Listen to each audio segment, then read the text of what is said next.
So good afternoon and hello innovators, hello educators, hello the unstoppable meta builders in education.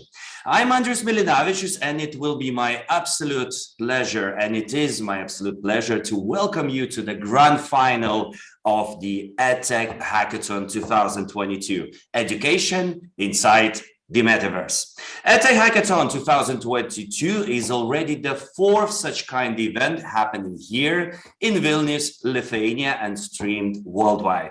Since the very beginning, it was our intention to build a bridge among innovators, startups, scientists, parents, school kids, and governmental officials. This year, we have expanded and added the EdTech conference, which we are happy about.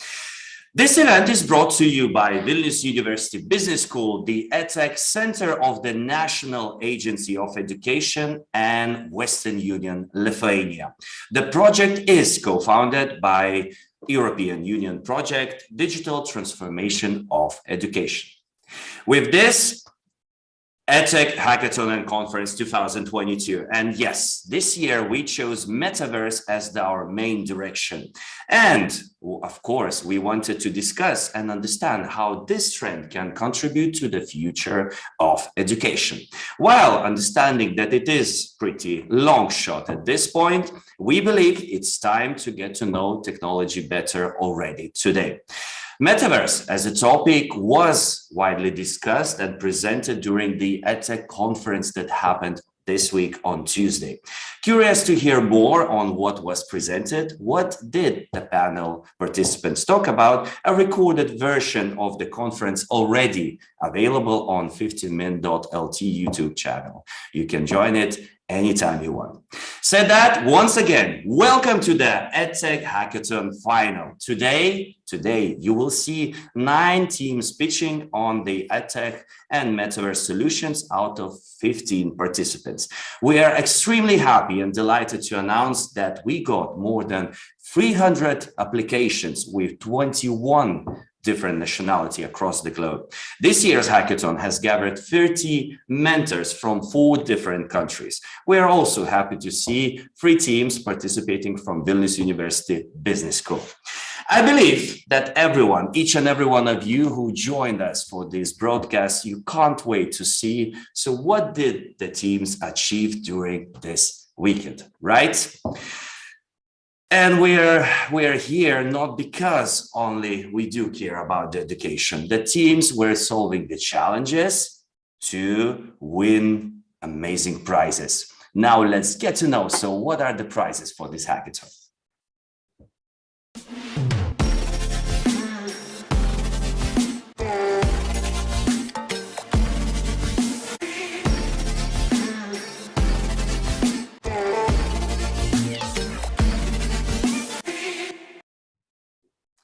€6,000, that's our overall prize budget for this year. And we will have 3 finalists that will be awarded with €3,000, with €2,000 and €1,000 as a cash prize. We're hustling, right?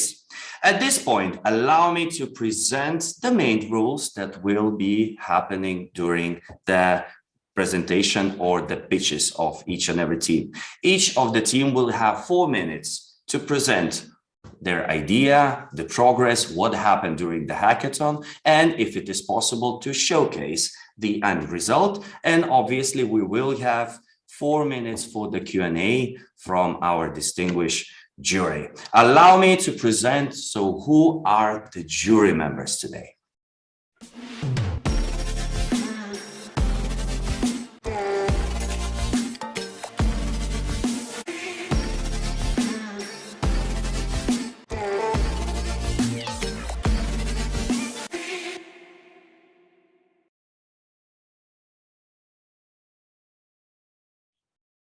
It is obvious that there was one picture missing, but due to the recent photo shoot and due to technical issues, we couldn't present you Sandra's picture, but obviously you will see Sandra live on this broadcast and it will not spoil any moment here during this final. Yes, We have the jury, we know the amount of the teams, we know the main rules, and now allow me to present you what will be evaluated and what are the jury criteria for this hackathon final. The jury will be evaluating the relevance in metaverse inside education. Another very important criteria for each and every evaluation is the feasibility of this solution. Then, obviously, is the solution scalable? Does it create any innovation in the education? And last but not least, very important criteria, we did start our hackathon on Friday. Today is Sunday. So what is the progress that was done by the team during this hackathon? Okay, we do have the jury, we do have the rules, and at this point, I don't want to waste any more of your time, and I believe and I see that all the teams are already ready to pitch. So let's dive to our first pitching team, and I'd like, with a huge round of your virtual applause, I'd like to invite the first pitching team, Reality Capture.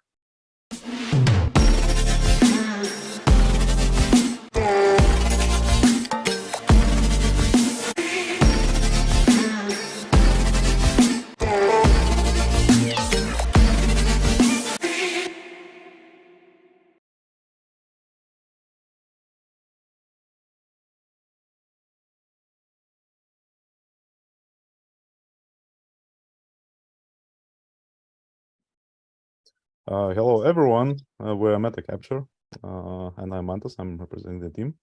So what we want to show what we did throughout the weekend. And let's meet Agne. Agne is a teacher of history.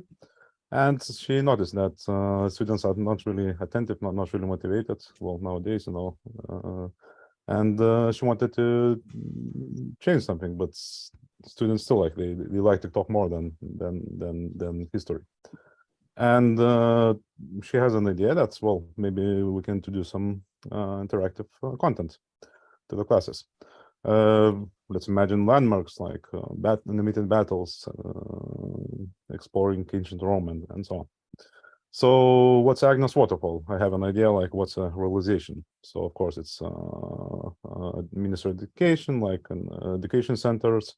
They do the know movements, they order services, and then there's a result. And the results, it depends. It might not be what Agne wanted. So the problem is that there's lack of education content in metaverse and VR, and there's a high barrier. You need to have a high technical skills for creating the content. So we're introducing meta capture, content made easy for everyone by anyone. So how it will work? We take the mobile app, we take pictures, record a video. We use a phone as a sophisticated device to kind of process. We employ cloud services to do the result, and we have the boom. We have the result. A bit of example. So this is like a technology created, like reality created by sort of competing, future competing company. As you can see, it's photorealistic and it's really great quality. So, and Agne, what can Agne do now? And she can do more. She can have students that enjoy the lessons and which are fun and delivering. They learn more. She can create her own content and share it with others and involve students in this creativity process. And a little bit of prototype, very slim. Basically, I recorded it. So yeah, just played with camera calibration.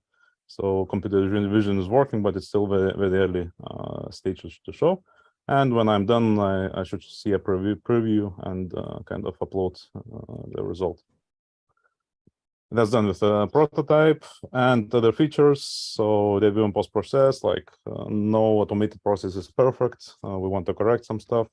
We want to share with crowd and the crowd delivering updates, like collaborating with the content creation. And we want to allow enriching the kind of prototype content with extra stuff like drone footage and so on. Markets are really huge, we're growing, and it's a high time to be in metaverse.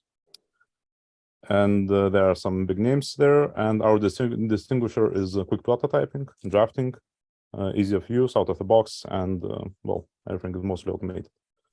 And the business model is free of charge for sort of low fidelity content that is mostly processed in your phone, and subscription for extra more advanced users and creators.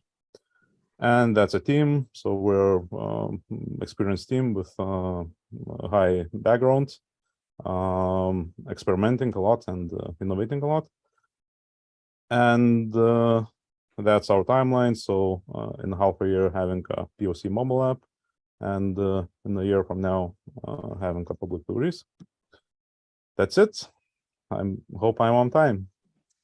Thank you so much, Mantas. Thank you so much for your presentation. Let's now move to the Q&A.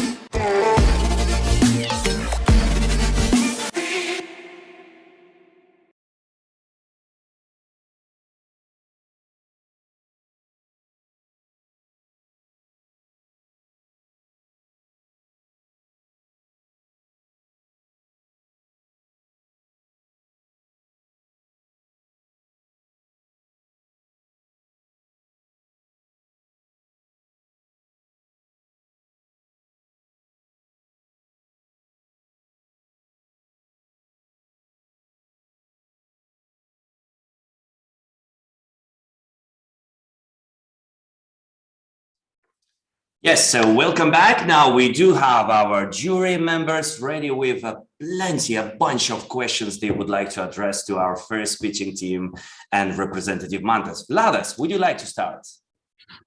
Thank you. It was very, very interesting, and I would like to continue that history lesson. However, the time is not right now, but I expect you will develop a lot with that concept. But what was the main achievements during the hackathon? What you had before hackathon and what was achieved during these few days? Yeah, Thank so you. Actually, yeah, thanks for a great question. Actually, I didn't achieve what I wanted. I really wanted to have like a camera capturing like movement, but I kind of was stuck with camera calibration. But overall, the main achievement is getting the idea. Basically, the idea just popped up right before the start, and developing the idea, like getting to know the mentors. Like thanks a lot to all the mentors that gave the advices and so on. And so the main achievement is formulating the idea and kind of making the vision like where we want to go. Thank you. Yes. Do we have more questions? The jury, I see Martinas wants to ask a question. Yes. Yeah, so thank you, Mantas, for presentation. I have a question about, every problem and solution should be validated. So my question is, how many teachers and other stakeholders have you asked during this, hackathon? Oh, so I spoke with only one just before the hackathon. But the discussion wasn't really about it was more about the psychology and what that kind of students should not immerse too much in this virtual reality, and there should be like a mixing between augmented reality, maybe virtual reality, and just reality, and so on. But it was too short time, unfortunately, to have more conversations. Yeah. Thank you. Thank you for that. Next question. I see Ruta also has a question. Please, Ruta, please go. Yes, thank you very much. Thank you very much for your presentation. It was really very interesting. And I would like to ask you how unique is your project and how it compares to other products we'll have for example, not only history, but for other lessons. Thank you. Thanks for a good question. So actually I had some information I got from mentor about something that cannot be disclosed. So the big names should present something similar soon, but I cannot disclose it. And also, one mentor also mentioned that there was a Lithuanian person who also kind of either started working on that, but asked to share this. So like no public kind of alternatives. Alternative is like having this process hard way, like, you know, you hire a company, they do the this high lifting, and you pay money and kind of you get. So there's like existing technology that is employed, but it's long, expensive, and you need a high skill for that. Amazing. And I see we still have time for one last short question. Saule, please jump on stage. Thank you, Andrius. Thank you for your presentation. And I have one question regarding your ambition and how you believe your final product should look like. The history is a very broad subject.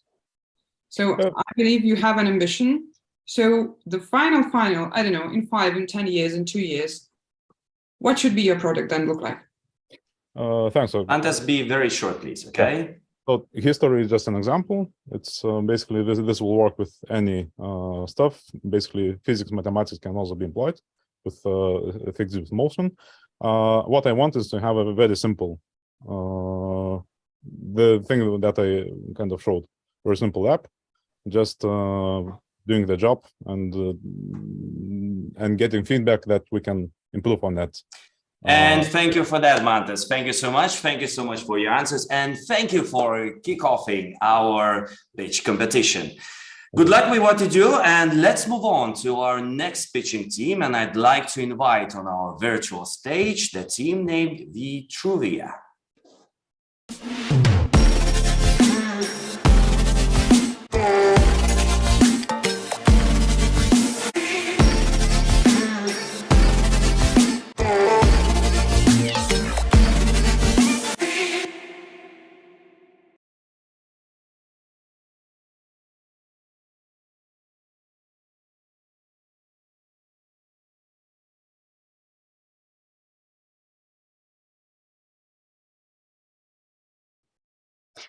Hi, my name is Michelle, and I'm the co-founder of Vitruvia. But most importantly, I'm a teacher. And last 10 years, I've been teaching math for all kinds of students. A year ago, I also launched my first online course. And in my last online course, there was 124 students.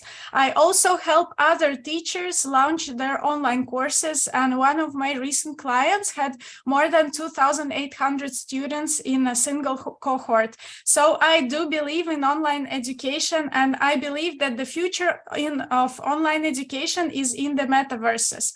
But I see a lot of problems there, and the main one is that teaching in the metaverse right now is too expensive, complicated, and time-consuming for the teachers. And our solution to address those challenges is Vitruvia. Vitruvia is a metaverse environment created specifically for education. In Vitruvia, you can easily host your online course as a teacher, and you can create all kinds of different 3D objects that can help you explain the material better. And you don't need any knowledge in programming or 3D design to make that. And we also have a built-in gamification process that makes learning more fun and effective. And we also have built-in tools that help understand the material. We call them experiences. For example, imagine you are studying physics in a room where you can change all the physical constants and see how it affects the environment around you. We believe it will make online education more effective. And our business model is very simple. We only charge a subscription fee for the teachers, and the more tools and the more students they have, the higher is the subscription fee. We believe that now is the perfect time to enter the market because it is expected to reach 33.3 billion euros by 2028, and the market is expected to grow at a 40%. But why us? Because there is also demand for our solutions.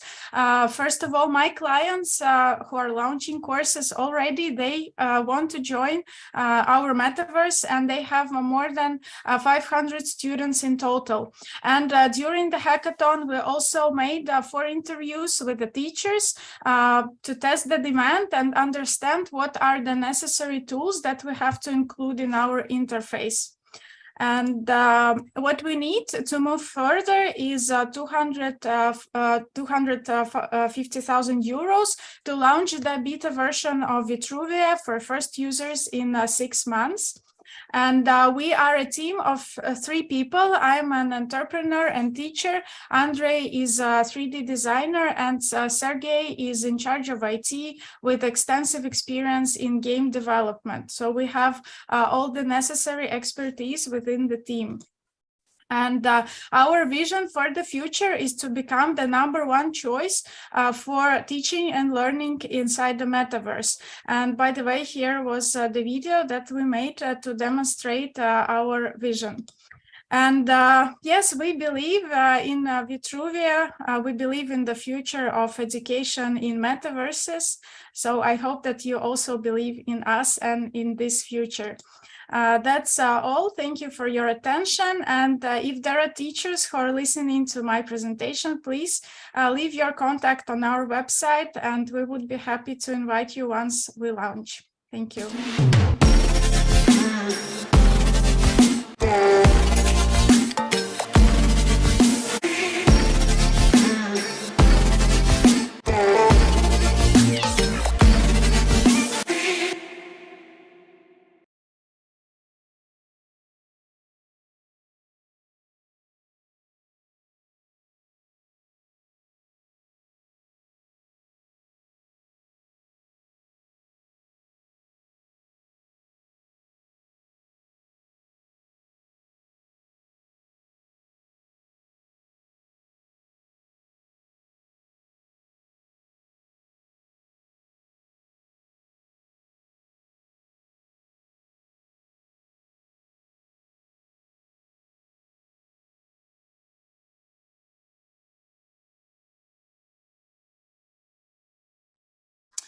Thank you, Michelle. Thank you, Michelle, for an amazing presentation. You were right on time. You actually saved 3 seconds for your pitch. I will add it to the jury questions. We begin with the question that comes from Saule. Saule, the virtual floor is now yours. So thank you for your presentation, Vitruvia. I have a very concrete question. You mentioned you have already some testings, you have some students and teachers attracted. So my question is how you plan to continue to advertise Vitruvia much broadly? Because concerning your investments, which you planned, it seems that you are very ambitious with your platform. So the plan for advertising further on and attracting teachers and students. So our main target audience are teachers who already host their courses online, but not in metaverses. They use other learning management platforms to do that. So we will reach them through social media advertisement, because they are active users of social media, and it's also the place where they advertise their own courses. Thank you for that. I see the next question is coming from Sandra. Sandra, the floor is yours. Yeah, thank you for the presentation. So who are your paying customers and how your monetization model is going to work? Our customers are teachers, so they pay a subscription fee, and the subscription fee depends on the amount of tools they use and the number of students they have. For example, if they have 10 students, there is a base fee. If they have 1,000 students, they pay much higher, because we also use more of computation resources to have them on our platform. So when they launch their course and when they choose the features they will use, they will see how much it will cost for them to pay as a subscription. Thank you for your answer. Domantas. Thank you for a great presentation. My question is related to the end product. Is it courses that happen in virtual reality, or are you going to have some augmented reality component into that? And also, will your end users will be required to have like VR headsets? Because I think that impacts a lot your addressable market. Yes, a great question, because I wanted to explain it in the presentation, but didn't have time. So yes, it will happen inside the metaverse, so it's not a mixed reality. But to make our solution more accessible, we are focusing on the technology where you don't necessarily need the VR glasses to use the metaverse. You can use your web camera, and it will capture your hands, and it will be like the same as if you're wearing the glasses and control with those controllers. And with this technology, you can use our metaverse with a laptop, with a computer, even with a smart TV. So it's also one of the competitive advantages, because yeah, of course, in the future, a lot of people will have those VR glasses, but we want to start sooner. Yeah, so it's our plan. Thank you, Michelle. Thank you so much for your answers. I see we have only 20 seconds left, so there's no time for any more questions. So thank you so much. And let's move on to our next pitch. Now I'd like to invite the third pitching team with the name Midwit.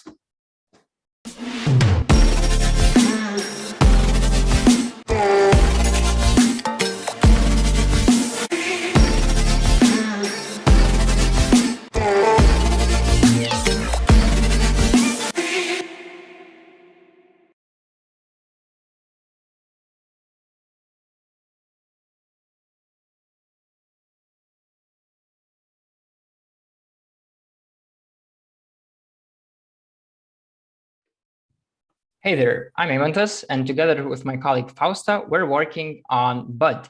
Since Fausta is a senior year psychology student and our combined experience with working with youth is over 9 years, we've identified a problem that young individuals face that needs to be solved now. Young adults struggle to implement behavioral changes when trying to develop personally. Based on our research, user interviews, and experience, we know that often young adults want to become better versions of themselves to secure better opportunities in their careers and education, and also be more satisfied with life in general. However, most of the time, the main obstacle they face is making these changes stick and getting back up after failures. So that's why we're focusing on young adults who are motivated to change, but are failing to do so, who are ages between 19 and 25, who are currently studying higher education or are in early employment, and who are based in Europe. But why is it important to help these individuals?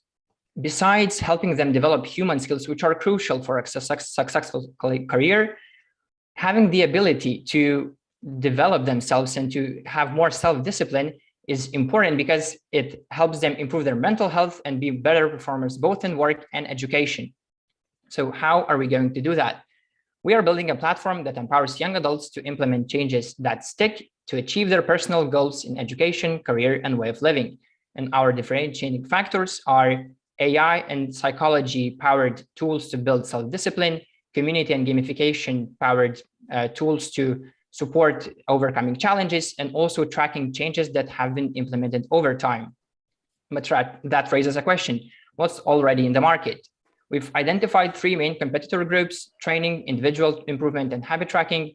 These tools offer information, lessons, lectures, trackers, and also templates and guides. However, we do not plan to directly compete with them.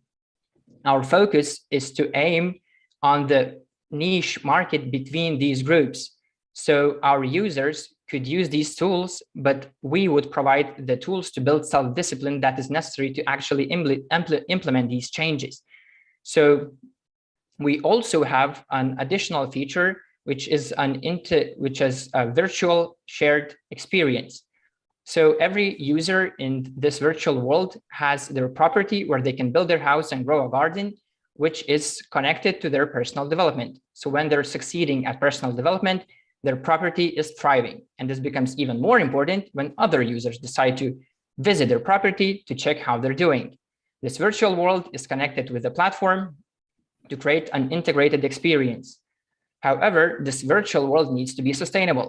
That's why we're using a business-to-consumer freemium software-as-a-service model to make money out of this platform. This platform will be accessible via web and mobile.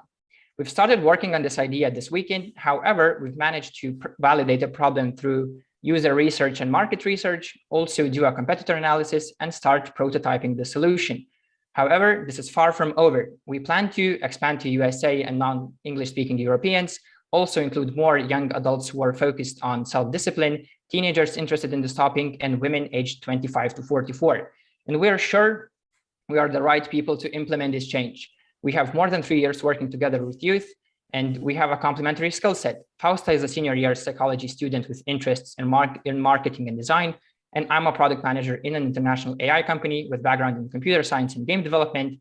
However, we are gladly accepting support, so we're looking for data scientists and software engineers, as well as partners interested in this topic.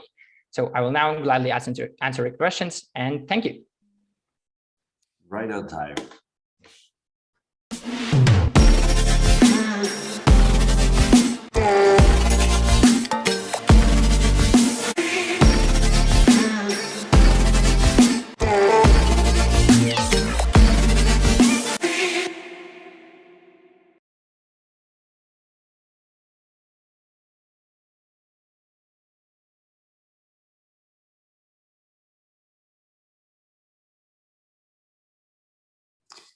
Thank you so much for your presentation, Eimantas, and let's now turn to the jury and to the questions that they may have. I see Domantas is the first one to ask. Thank you, Eimantas, for a great presentation.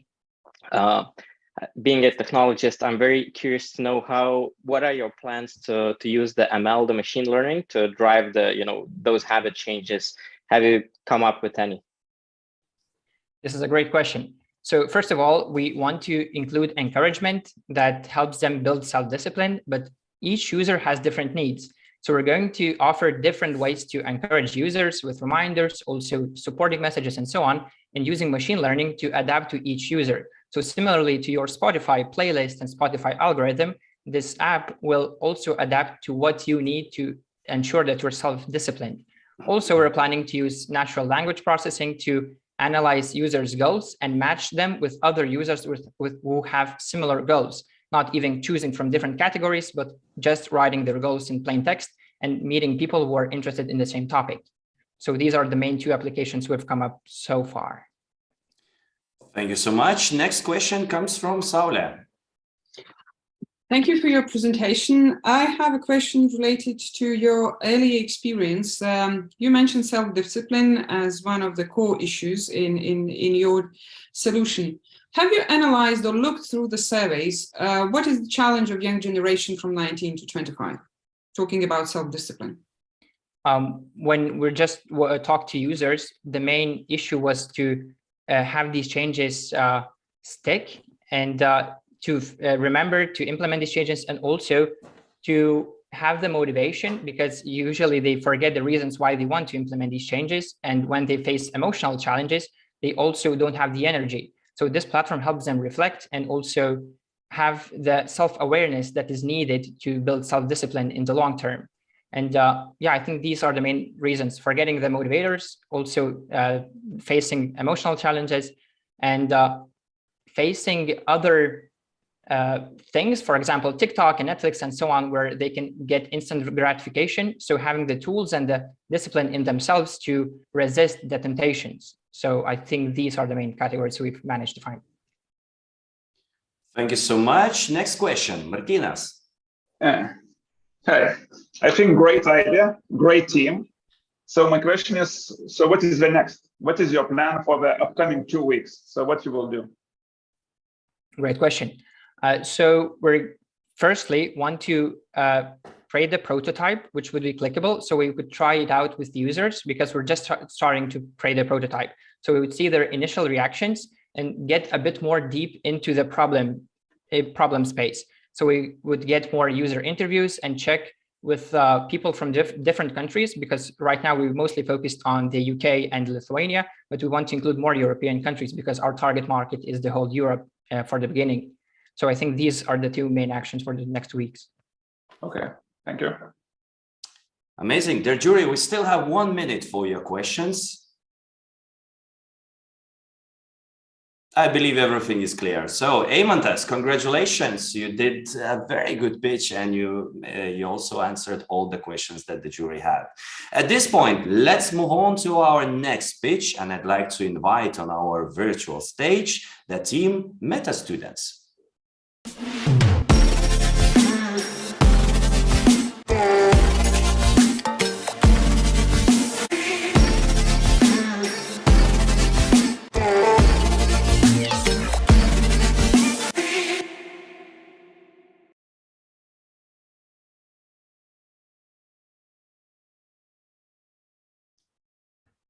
Hello, my name is Greta, and I represent Team Meta Students.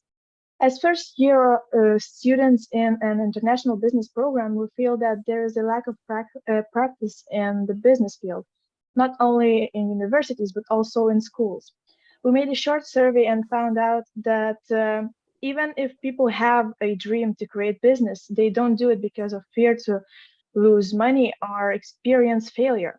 Theoretical knowledge isn't enough to make young people excited and motivated about creating a business. That is why we decided to create Buzzy, a virtual business world simulation. Here you can see a really basic prototype of how it would look like. The main idea is that this tool would give the opportunity for educational institutions to make business subject more practical. People could join this game with VR glasses and choose whether they want to be customers and see how the game looks from a side, or be business owners and create business themselves. Then they could choose the topic, medicine, entertainment, and so on, and the type, city, country, or international business. Then the game would adapt to their preferences, and the most amazing part is that people would see other players from around the world and could cooperate and create something beautiful together. This would give a great opportunity to gain practical knowledge on creating and developing business without having to risk losing money or experience failure. And our target customers are schools, universities, and community centers or libraries. So we found 3 competitors at the game Titan, Tropical 4, and the Winter Vertonomy. And they're all made to learn business, and these are all simulations, but they don't give the opportunity to collaborate with people, to collaborate with other people and see them. So Buzzy is different, mainly because its function to be able to collaborate with other people from around the world, and also because of its simple structure and mentorship. Like we would have mentors and instructions to help to play the game and to help to create business. Yeah. So we understand that creating the simulation will be expensive, but we believe that it will be successful and pay off. Our main profits would come from educational institutions that would buy the game. The first steps into creating business, Buzzy would be doing a deeper research if problem is relevant, make partnerships with, for example, Junior Achievement, which is constantly looking for new tools to educate students about business, and also find 1 to 2 game developers who would create a demo version and test our demo version and make corrections. So we are motivated to work towards our goals. In the future, we wish that Buzzy would be available in Europe, and not only for institutions, but also individual people could buy it. And also investors could join the game and search for future investments opportunities. This is our team. We know each other for a few months now. And however, during these 3 days, we created an even stronger connection and had a lot of fun and productive meetings and got to know each other way better. We believe that Buzzy will change the usual business education and let us learn without risk. Thank you.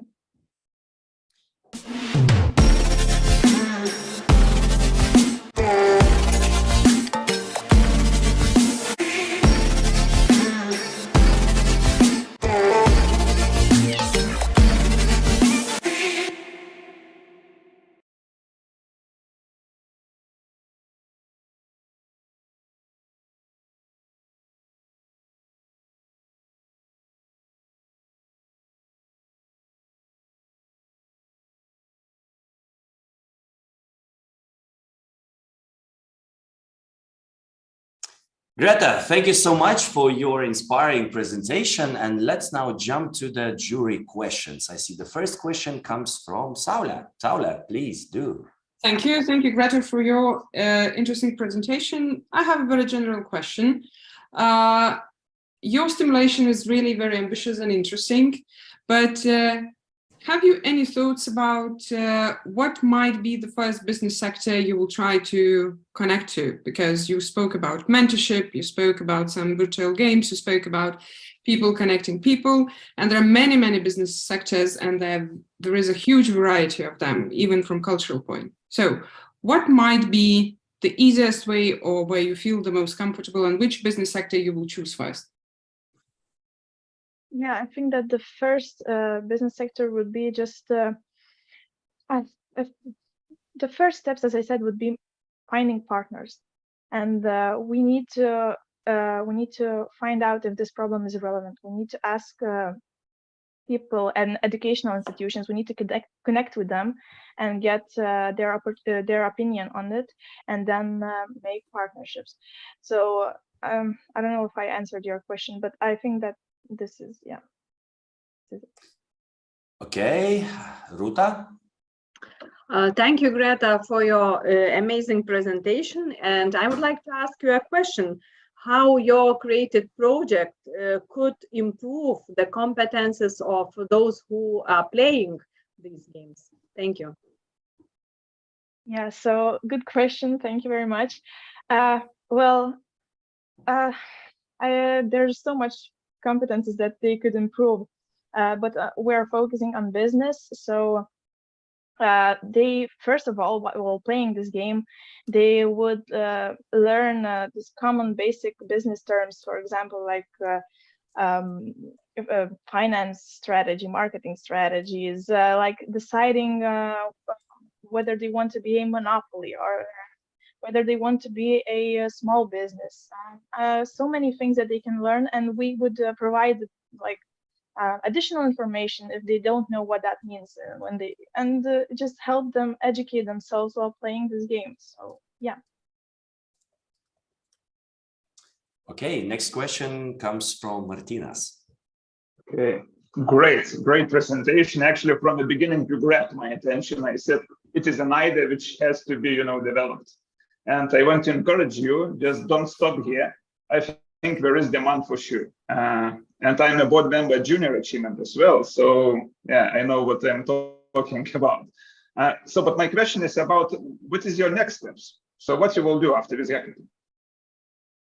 Yeah.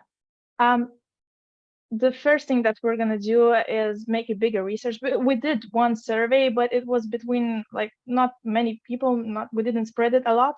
And now we would do that, and we would go to educational institutions, to schools, to universities, and talk to administration. Ask them if they think that this idea is useful, if they think that it is needed, and then we would, if we get the answer that yes, then we would start searching for developers to make the demo version and try it to see if it works. Okay, good luck. Thank you. Greta, it was actually a very good strategic move to mention Junior Achievement while knowing that we do have board members in the jury panel. Okay, dear jury, we do have 45 seconds left, so let's keep it short, please. Okay, Sandra, I saw you were also waiting. Yeah, great presentation, great idea. Thank you. Quick question. Does any of your team have an experience of running any type of business? And if yes, which one? Yeah, actually I do. I was actually a part of Junior Achievement, so I had tried to create a business, and I'm trying to create a new business right now. Yeah, I don't know about other members. I don't think that they have experience, but I hope we're all learning, and we will create business someday.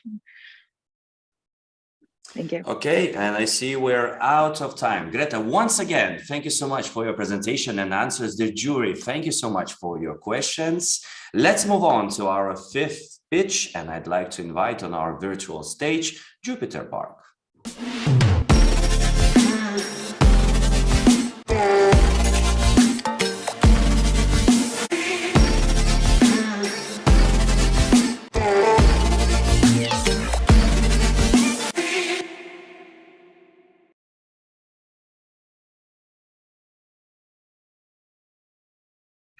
Hey, I'm Miranda, and this is Virtual Story.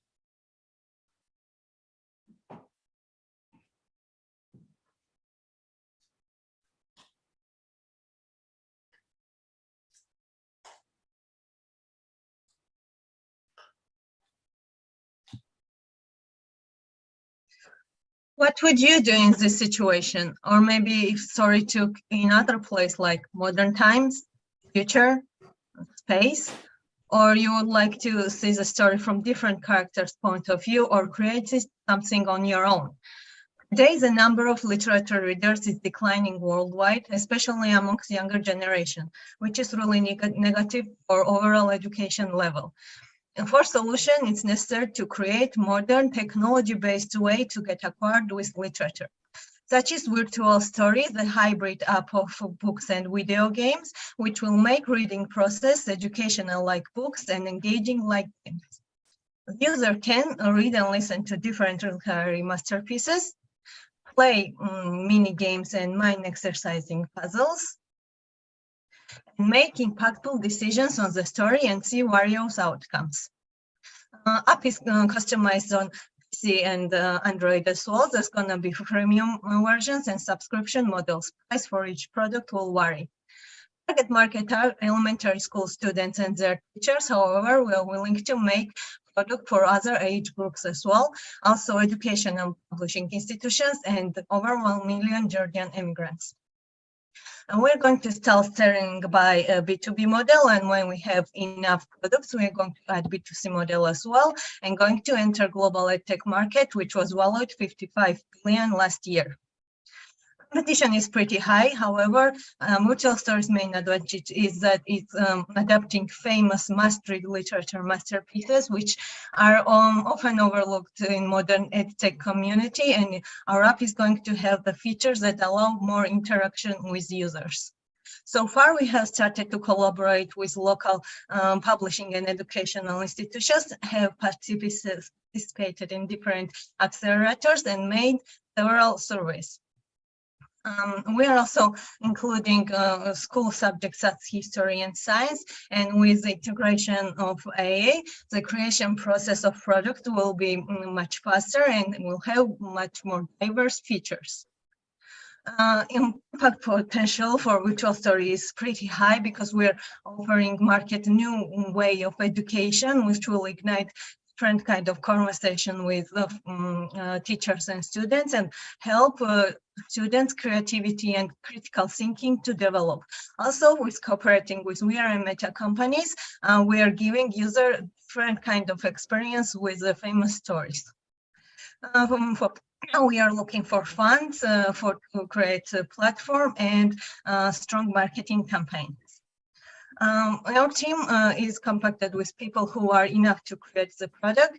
In this hackathon, 2 of us are participating. Before this, we had some sketches and idea, and during this hackathon, we actually started to create our first prototype, which you saw in video.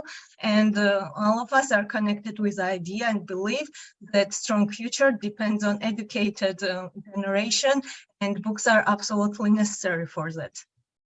Thank you for your attention, and remember that not so many things are better in this life than a good story.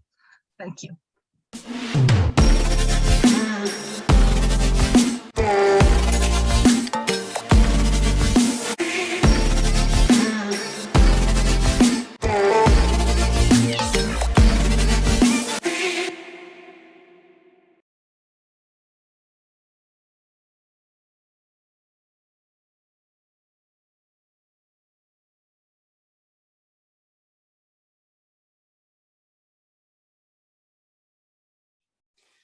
Miranda, thank you so much for your very inspiring presentation about the story that we all know from the childhood, right?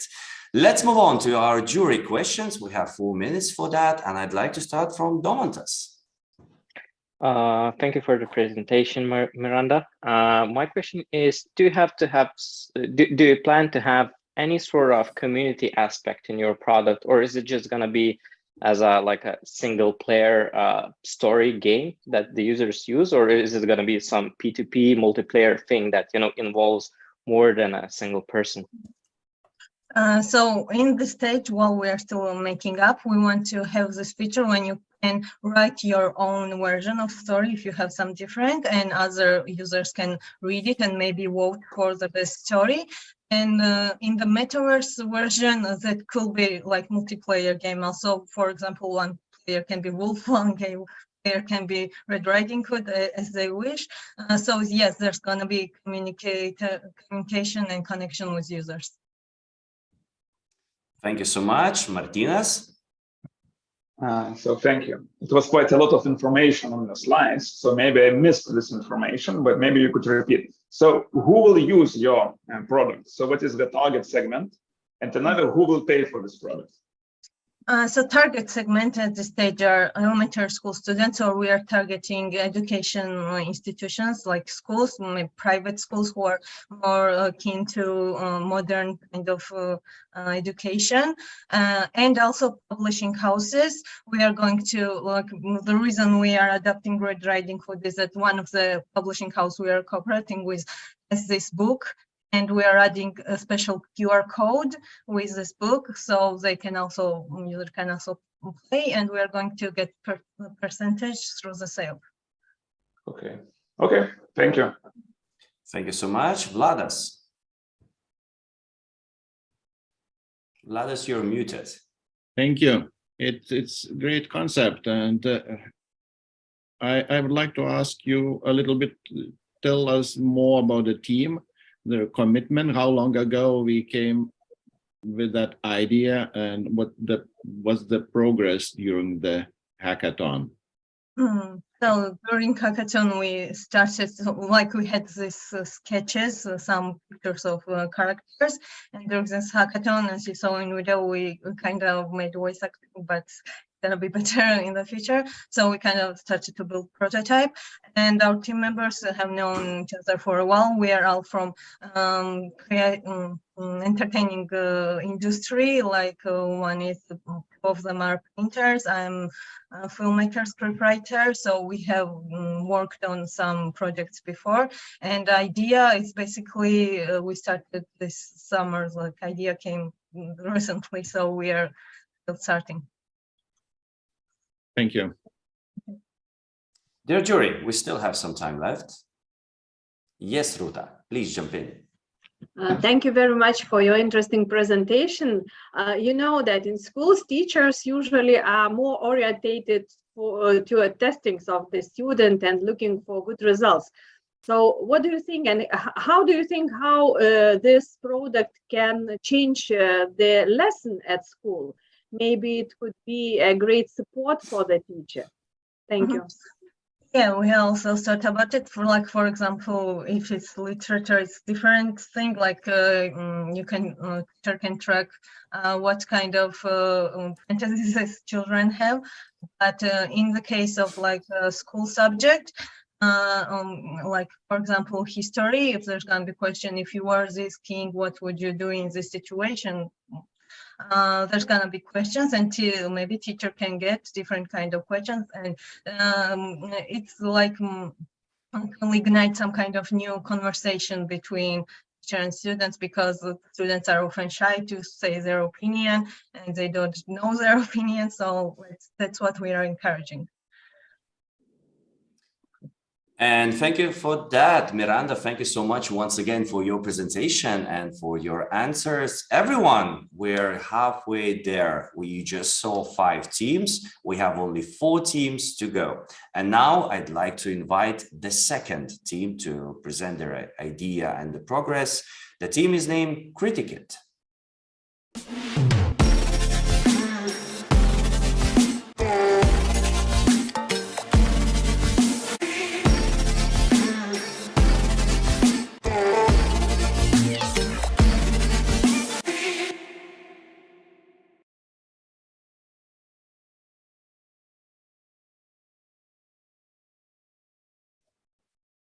Hello, I am Alexei, and I would like to present you our project. Criticate, find the truth. Yes, we live in difficult time, and today there's a lot of propaganda and fakes. How can we solve it? we're thinking we need to learn our children to think critically. What about our idea of our product? Gamified AR application for teaching critical thinking in the future, also in VR. How it's working? It's easy. Download the application, gamified skill training in mobile phone or tablets. And also a unique feature is P2P playing, when students can with each others test their skills in critical thinking. Now soft skills is very popular and it's a very growing market, especially in education application for soft skills. And now target audience is parents and teaching of school children 9-20 years old. Our competitors, it's regular training courses, online courses, and board games.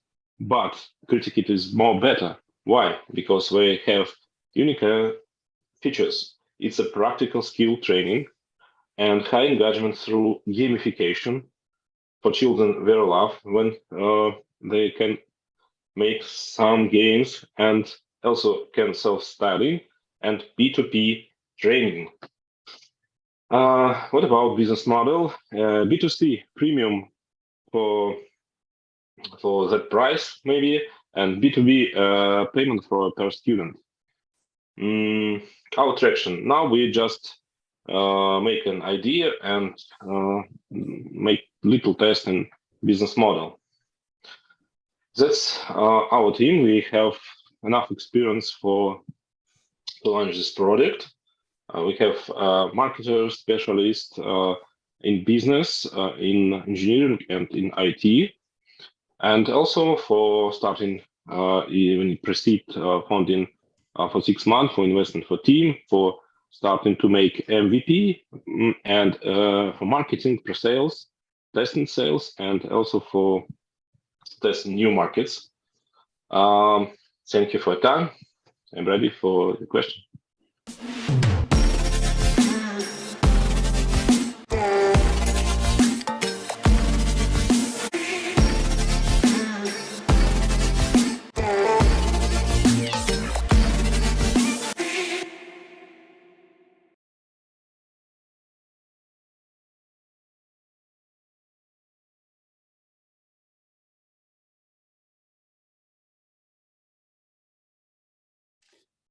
Alexei, thank you so much for your presentation, and thank you for actually approaching such a difficult topic here. Dear jury, yes, we do have questions. Saule, you're the first one. Thank you. Thank you for your presentation. And I have a very concrete question, because one of your tasks in the app you mentioned was that students will test each other's skills. So my question is, how do you assume who will create those tasks for the students actually? Tasks for students, just pay for teacher for who have that knowledge. We can involve in our team. That's no problem. I have experience. I founded big school with 100 teachers, and I know how to do it. How to make courses and gamified courses. I have the skills. Thank you so much. Next question comes from Sandra. Okay, and when it comes to business model, so who do you see a target? Who do you see the paying target audience actually of the app? I hope it's first of all it's schools, because for many schools it's necessary in their program, necessary course in their program. And it's can be make that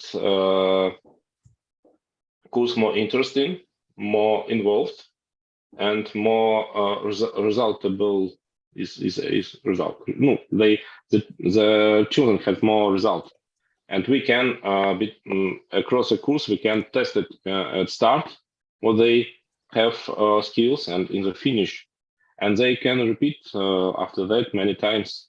And we can make more stages because it's gamification. We can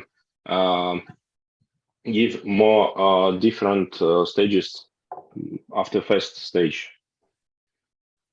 Thank you for your answer. Alexei, are you finished?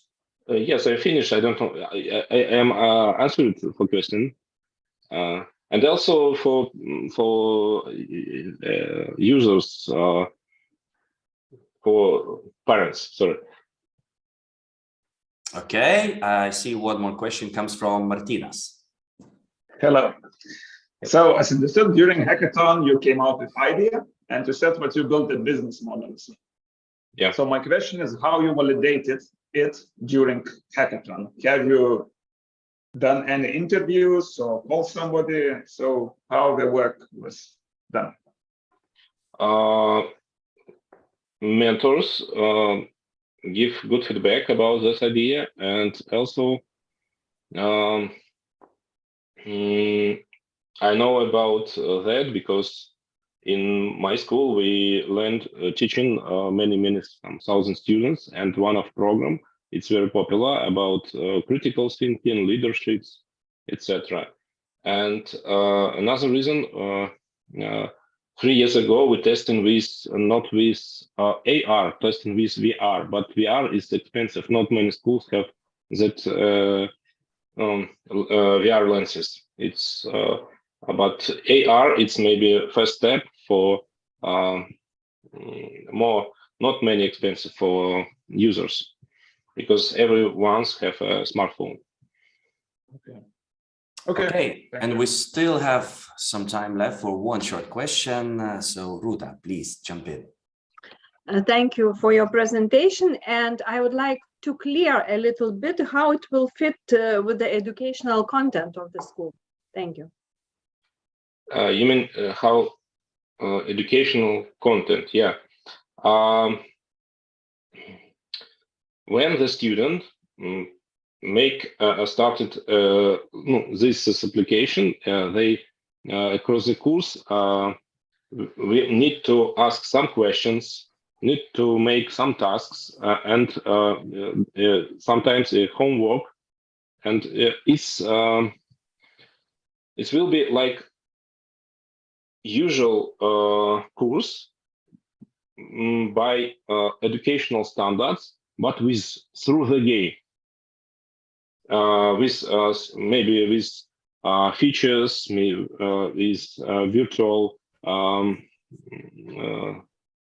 heroes, and who help me students to find a right answer or separate fakes between another and truth.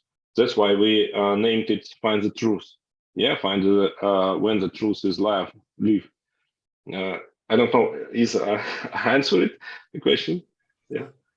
Yes, you did, and thank you for that. We're out of time once again. That was the 6-team critic. Everyone, we have only 3 teams to go. Allow me to present our next pitching team.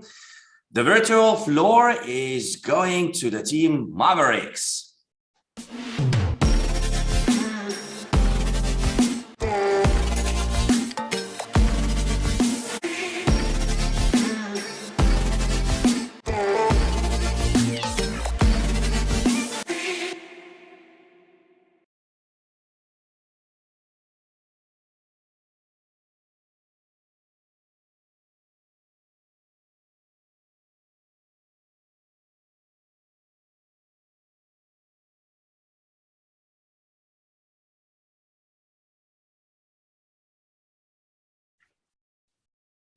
Hello, everyone. My name is Valeria Tsiba.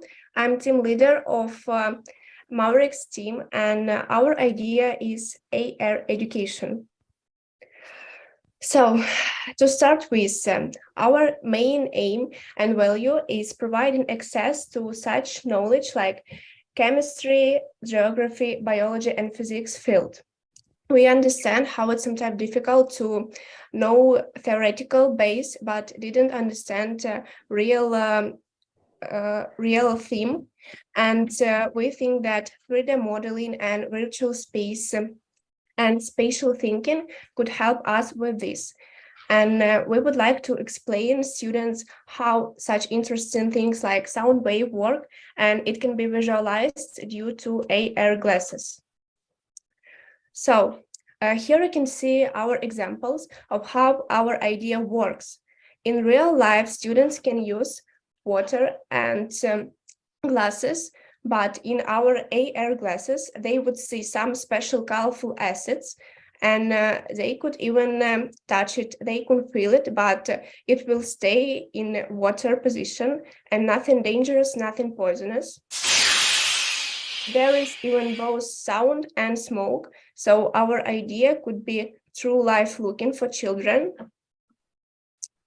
Also, we monitored an industry, and we would like to conclude that the main competitors for it is Skyview company, Google Expeditions, and Microsoft HoloLenses. But this company focus on different fields not connected with physics, chemistry, and biology. So it's our advantage and its possibility to develop. And our plan for project is very short, but it's constructed. And to conclude our idea, to visualize it and make this true, we need about 1 year and 5 months. It's for front end, for servers, for buying materials, and searching for products and suppliers. And total cost for this will be around 35,000, but it's difficult to say price now. And about our teams, you can see that in our team we have designer, product manager, and creative manager, accountant. So we need just IT specialists, and we think it will be enough for about 6 employees. And thank you for attention. We are ready to your questions.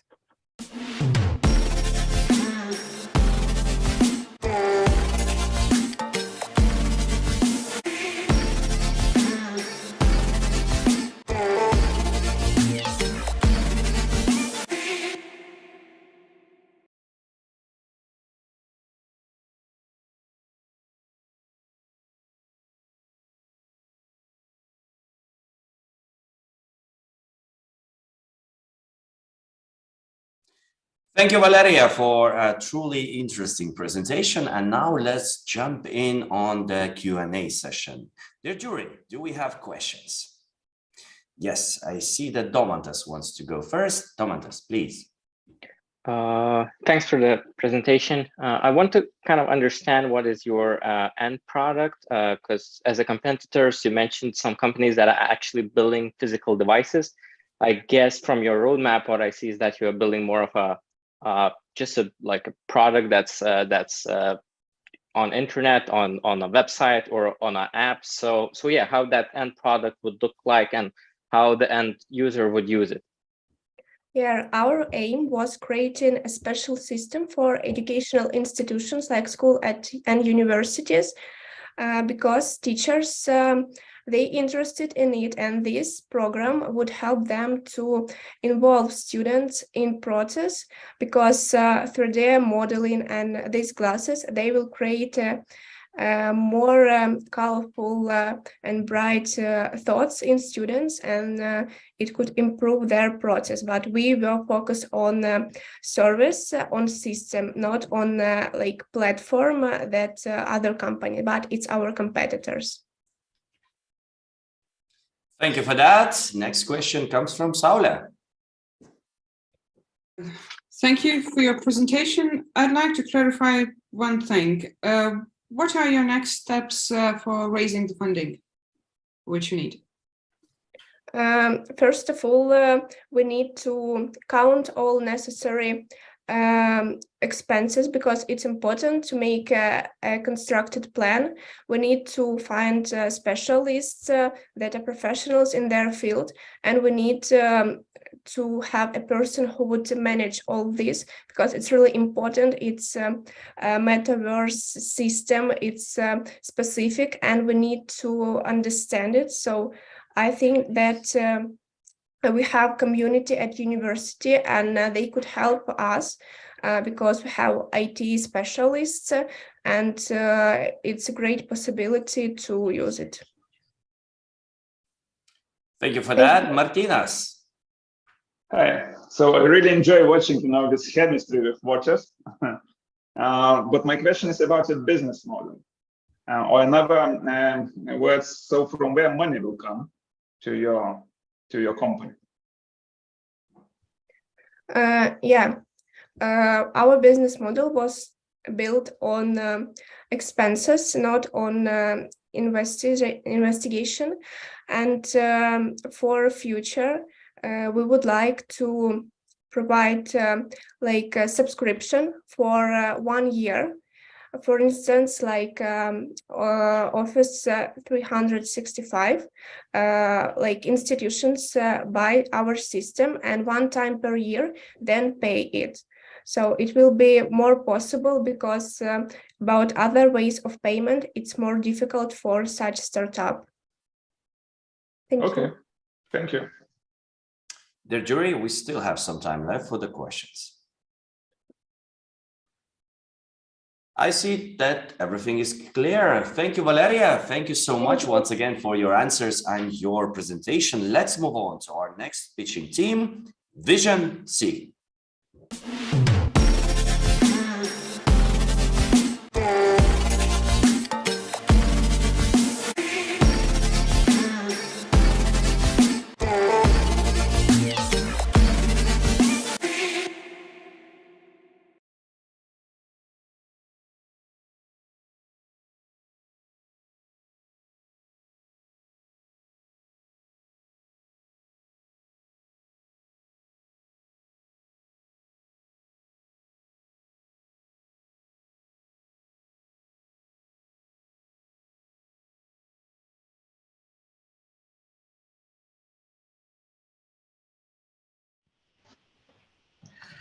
Hello everyone, welcome.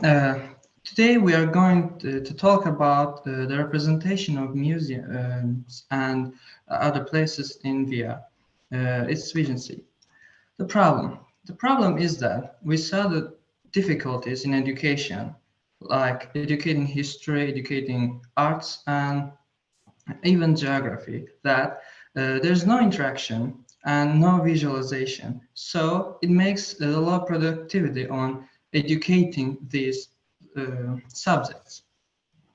So this is a problem, and our solution was that we went to museums, we took the 360 photos of the museums from every aspect, and we made a platform that will represent all the museums in VR mode. And we offered it to the students who study these subjects.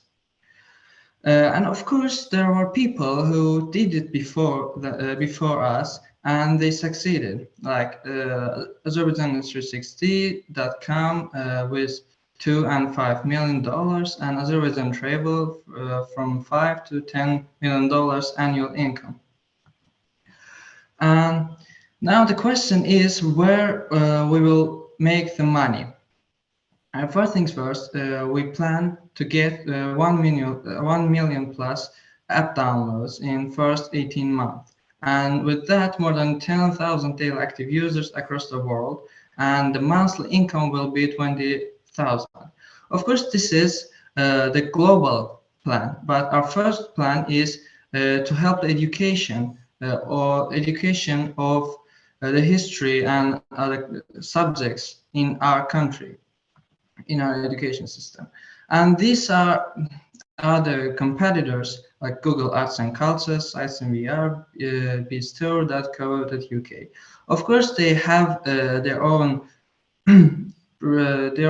specialties, like Google Arts and Culture offers multiple platforms, they have AI search systems, etc., etc.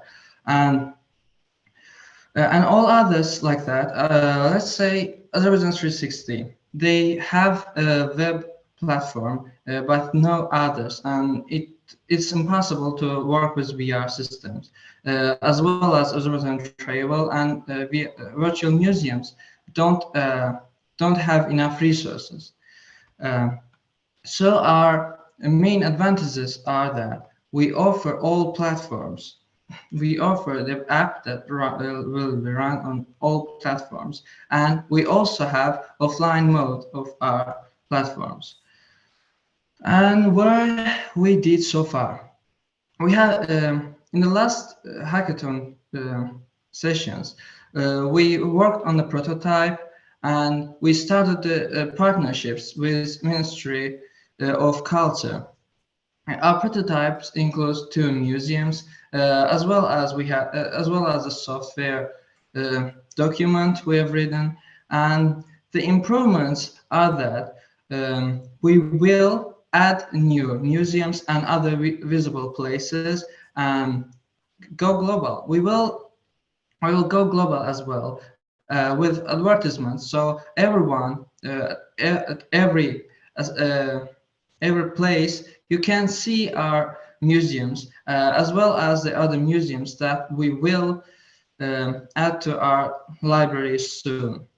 And of course, we Asim, I need to stop you right here. We are out of time. 4 minutes have just ended. All right.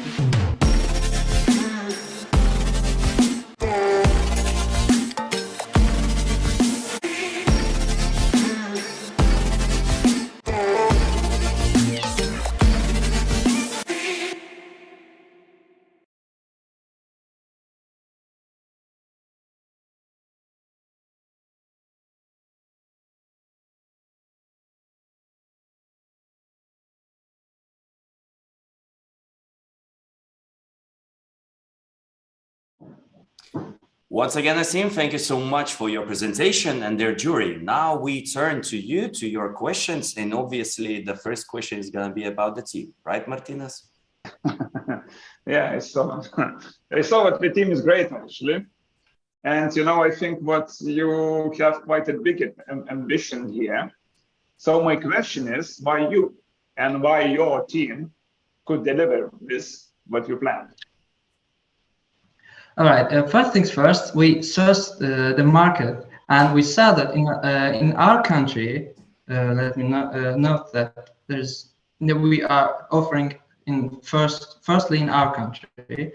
In our country, there is no one doing that, especially doing it in education. We have talked with other innovative schools and universities, and there's nothing similar. Okay. So your uniqueness is that there is no competition in the market. In Azerbaijan and in education, yeah, there's no competitor. Okay. Okay. Thank you. Thank you for that. Sandra, you're next. Yeah, thank you. Great presentation. So my question is, how scalable is the process of the content creation? I mean, would you need to go to all the museums and make like and create the content there? How you can do it like in your country and outside of your country as well to scale to the global markets?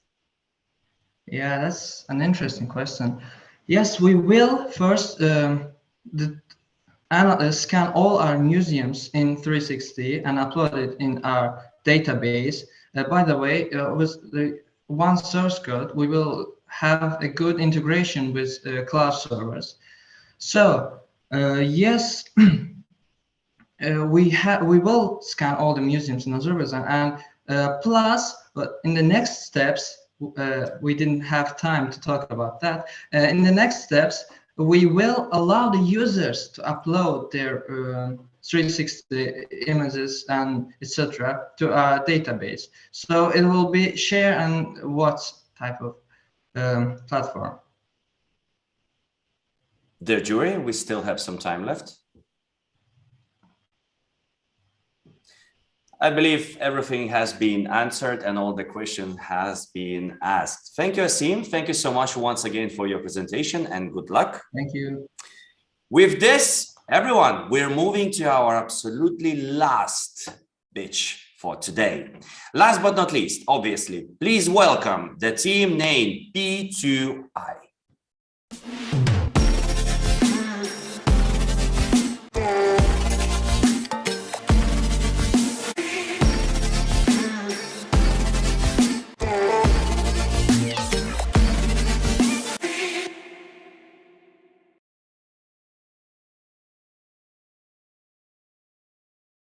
Hello, everyone. My name is Victoria Trimble. I represent team Play to Invest, and we are here to close the gender gap in investment.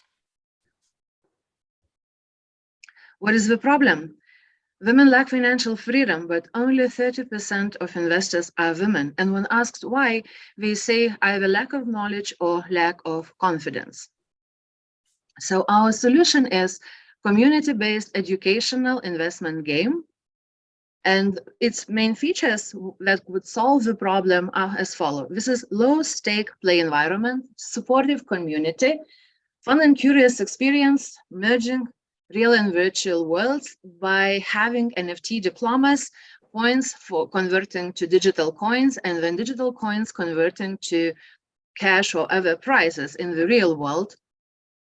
And our target segment is women, and the three sub-segments: classical women, digitalistas, and superpower teens and girls.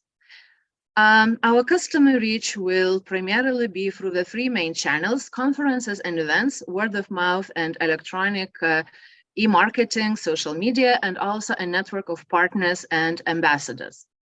We will be scaling through partnerships, both from the financial sector, from the metaverses, established metaverses, where already there is community, and different partners like social impact investment and other interested cooperators. Our initial monetization model is through corporate sponsorships, participation fee, and membership fee.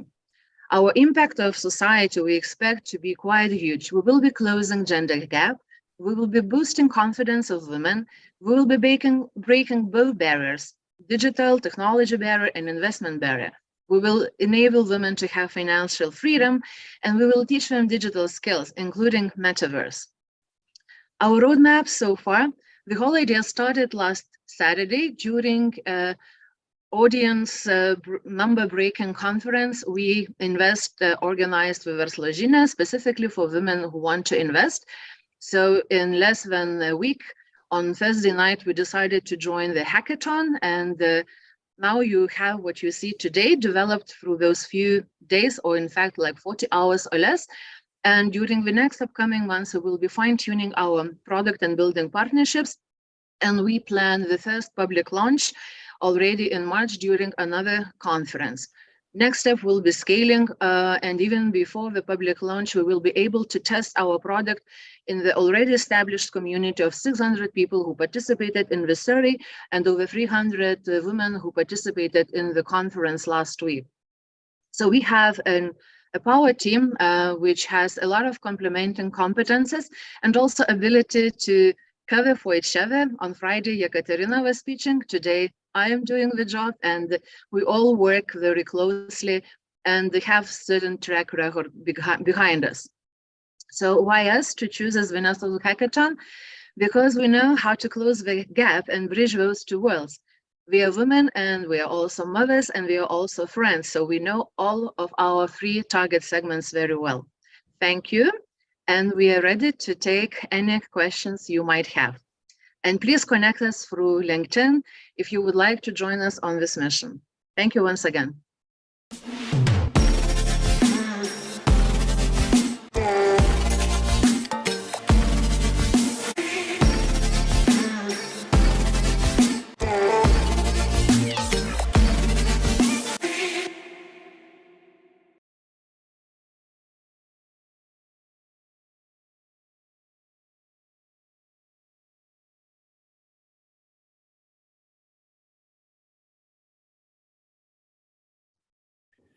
Thank you, Victoria. Thank you for closing our pitch competition with the final pitch. Now, let's jump in on the jury panel and see if they have any questions. Yes, Sandra, you would like to start.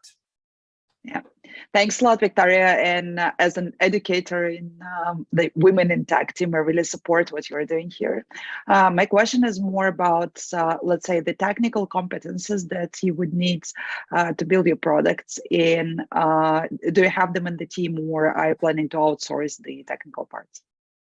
If you speak about programming, so we plan to cooperate, contract, or even ask to join our team. As I just mentioned, we are in a very early stage, but we have a very well-established networks, and we already have a lot of partnerships and even potentially interested partners that we already had the chance to ask whether this idea lies with them during this week. So we'll be adding some more competences. Thank you for that. Domantas, you're next. So thank you for the presentation. I have a question related to in-game like investing. You mentioned coins and stuff like that. I'm curious if you have plans to in any way implement like technology like a cryptocurrency or something like that, or just a blockchain technology? Potentially, yes. In fact, at a very initial stage, we were slightly wondering whether going to metaverse would be just another barrier, but we decided that this is an excellent opportunity to break both barriers, because in most of the cases, it's not a rocket science, but this is the confidence that women need. And in our initial MVP, what we are presenting right now, like a trivia game or brain game, so we plan to have also live events, first of all, during the conferences, maybe with some playoff championships, with the finals in autumn. And then as the prizes, those points collected by the teams during the game, well, first of all, they would get NFT diplomas, and we do have experience in minting NFTs, so at least that technical skill is already there. And then other points could be converted into digital, like crypto coins. We still need to work on the concept a little bit more. With the winning teams during brain games, they could have their points also converted into the real cash, for example, with some financial institution as a starting investment portfolio, because our goal is not just to teach or just to play, but also to encourage women to actually act and actually invest with the real money. But this play environment is like a first comfortable step in the supportive community. And one fact that you might want to hear is that surveys show that women don't speak about money with men advisors or even with their own partners, but we do speak with other women. So even very well-established executives need a supportive community on their side. So this is a very important aspect of our solution. Thank you for that. Dear jury, we still have time for one more question. Yes, Vladas, please. Thank you. Thank you. Impressive timeline. And just considering that 1 week ago, you decided to move that direction. And what is the competition in that area, and what is the main challenge you see? Because it is the problem is addressed, but it's not gap is still existing. How do you see your uniqueness in that area? Thank you for the excellent question. Well, first of all, there are 4 billion women in the world, and as you mentioned, the gap is huge. We see our potential competitors, first of all, as our partners, because we believe in co-creating in order to close that gap much quicker. So if we look into other educational platforms as a competitors and all sorts of e-learning courses online, even in more simple, not Web3, but Web2, the statistics is that only 4-6% on average complete those courses. And so, by having an immersive, playful environment and supportive community, this is like a peer encouragement or peer pressure to continue and to actually go through the end and, move from playing from actual investing. Another approach, as I mentioned, we would like not to design our own metaverse, because it will take a lot of time to bring an audience into our specific metaverse, but we want to cooperate with already established metaverses and, be there. So that would also help us to scale faster. And also we would like to partner, and we already have preliminary indications with financial institutions that work across several markets. So we will do the testing locally in Lithuania in a very short time frame, but then we are ready to move globally by translating it first to English or even to other languages. So we see competitors as partners, first of all, to co-create and close this gap together faster.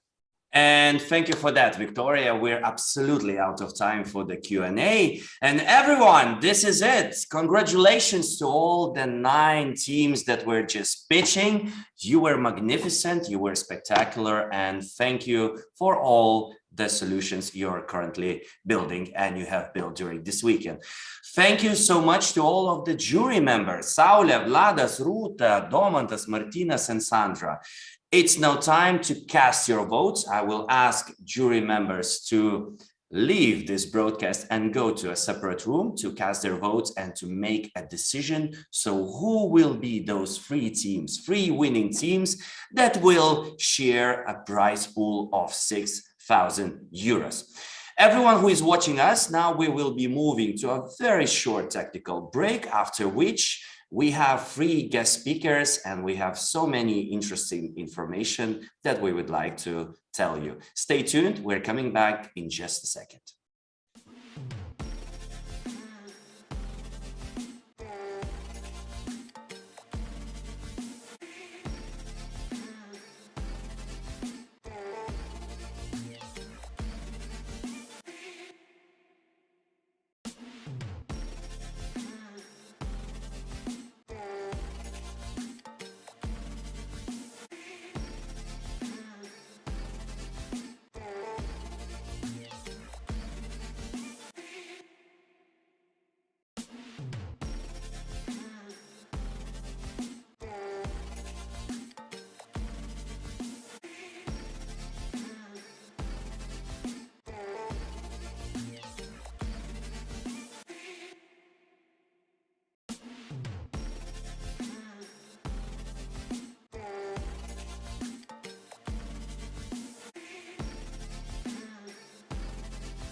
So everyone, welcome back. Welcome back to the EdTech Hackathon 2022. And while jury is casting their votes, having a very intense discussions and at who is the best team to win a prize pool of 6,000 euros, we do have some guest speakers and guests that we would like to talk to. And I'd like to present or invite on my virtual stage to talk to me our dear mentor, Paulius Juočeris. We are an interactive content producer, managing director at production company Iron Cat that was spending 2 beautiful days together with all of the teams. Paulius, how are you doing today? Thank you. Thank you. I'm doing great. Are you proud of the presentations you just saw? Yes, actually, there were a couple of them that I really enjoyed, and I'm really looking forward to see how they will, materialize. Very interesting. Intrigued. Okay, you spent 2 days with the teams. Could you basically just move a curtain a bit and tell us, so how was the process? Did the teams had very, let's say, difficult challenges to go through? What are the technologies or the solutions or maybe some available resources they were using? I believe there are a lot of people that are looking at us at the moment. They are curious about the metaverse, but they have no clue what it means to build a solution on metaverse. Yeah, it's a very difficult question. Yeah, there were many teams and they were really different. So the technologies that they use, they can all be adapted or used in the metaverse, because when you speak about metaverse, it's much more than just about the technology. The technology lets us like start or begin or be in the metaverse, but what's in there, it's completely completely it doesn't have to be graphical or something. It is just that this space that it should be centralized, and it should be open sourced. So there were teams that were already thinking about that, and I'm really glad about it. Because that shows that we are on the right track to be a part of this upcoming metaverse.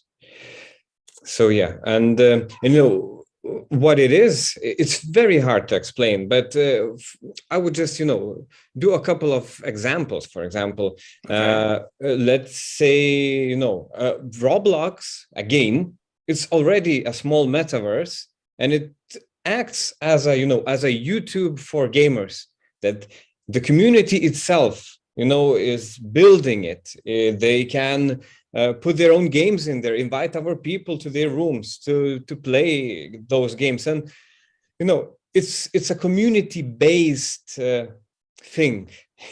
And these projects that were presented today, some of them really had this point, and it's really great.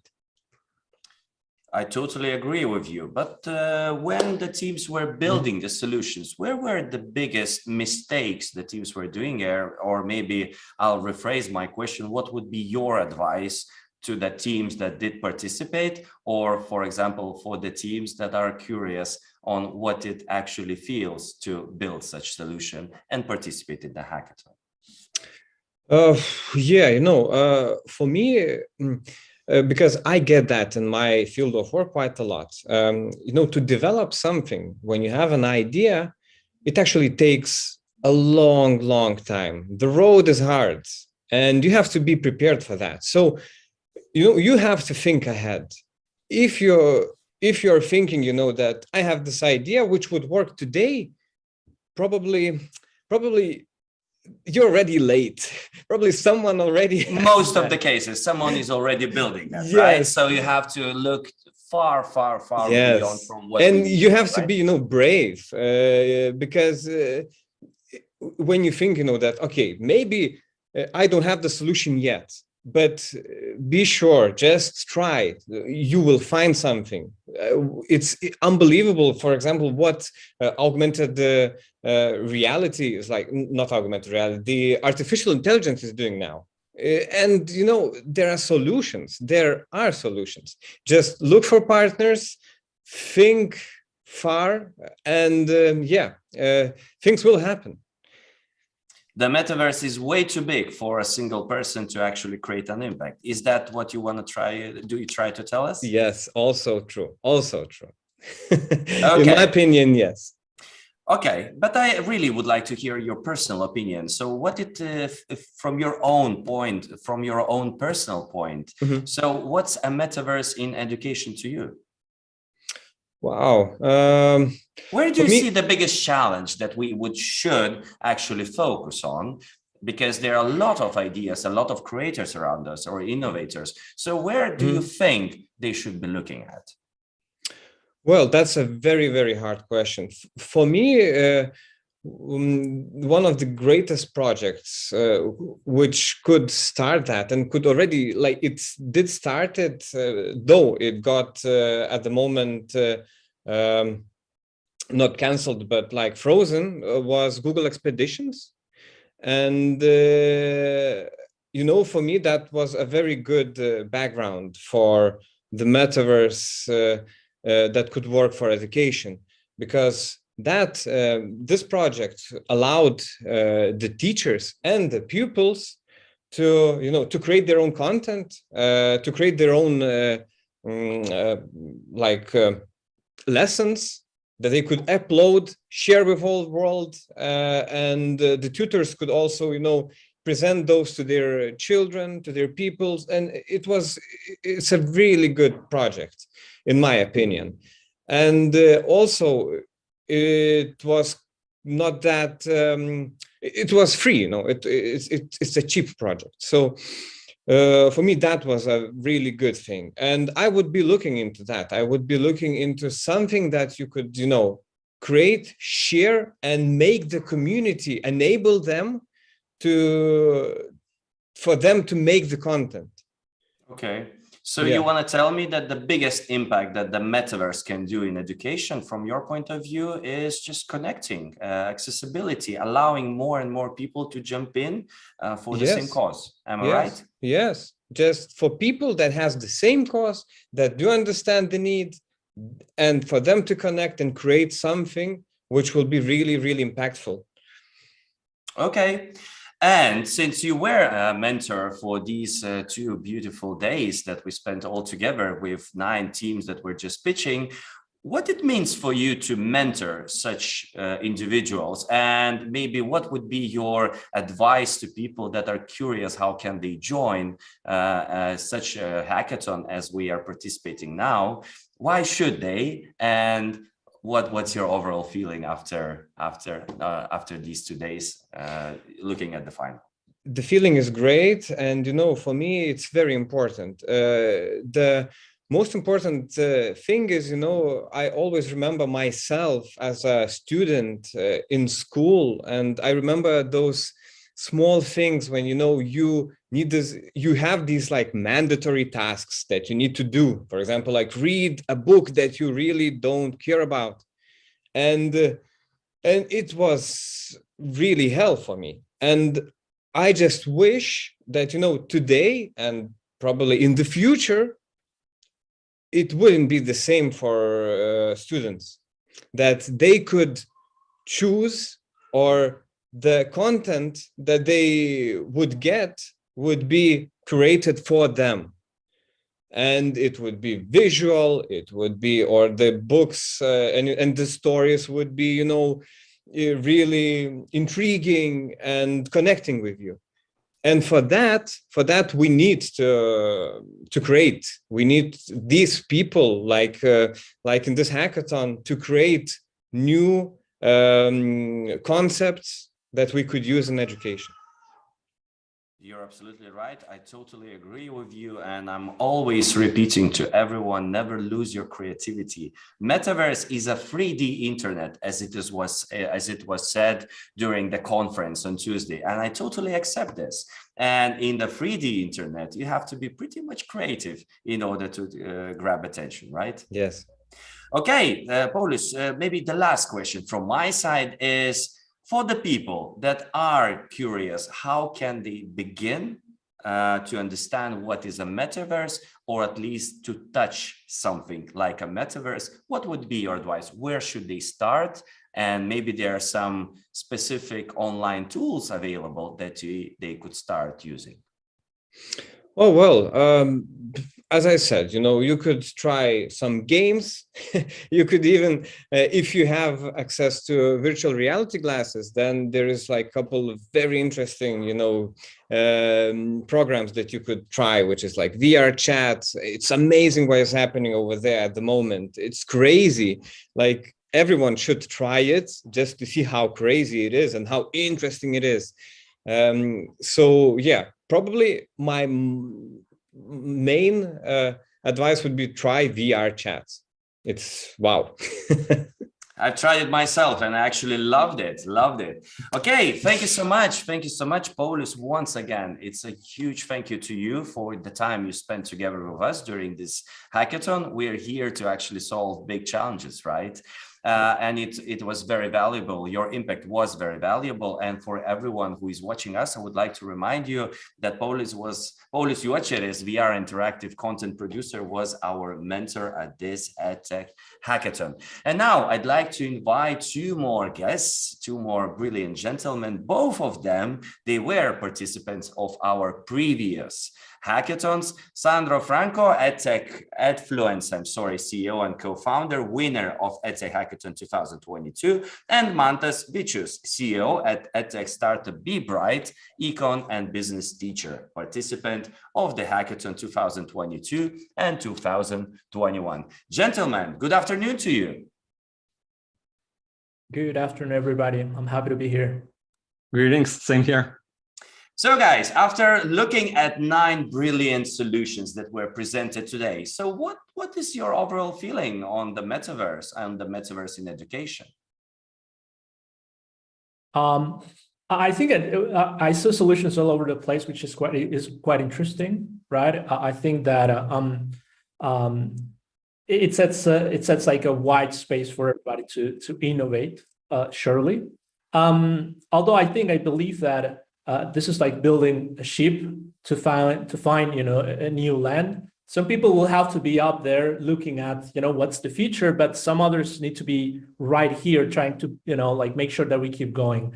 And I think that there's role for everybody. So I was pretty impressed by the things that I saw on the teams. Congratulations to them. Amazing. Mantas, what are your feedback? What is your feedback, and what is your overall opinion on what you just saw? Yeah, so first of all, congrats to all the teams who participated and showed real strength and enthusiasm to try to develop different ideas and make them go to the market, hopefully.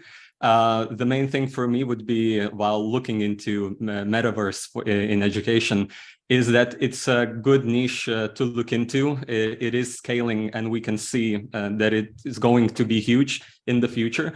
But now, while focusing on education in schools, and specifically here in Lithuania, there are so many different challenges which don't start from metaverse and still go down to the basics in education. By being a teacher myself, I see it every day.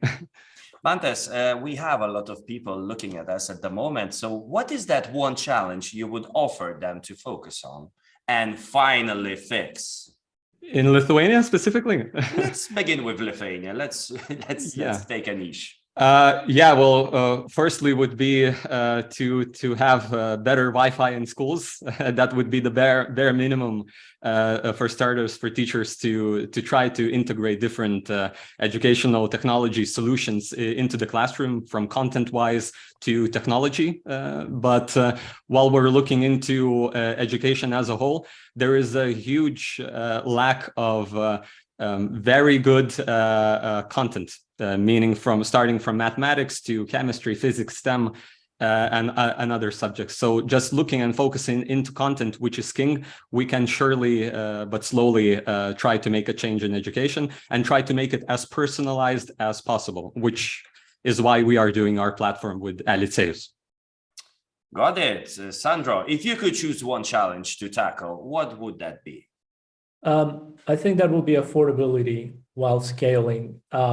Whatever you are building, you need to make sure that you can build it for everybody, across the different spectrum of social and personal differences.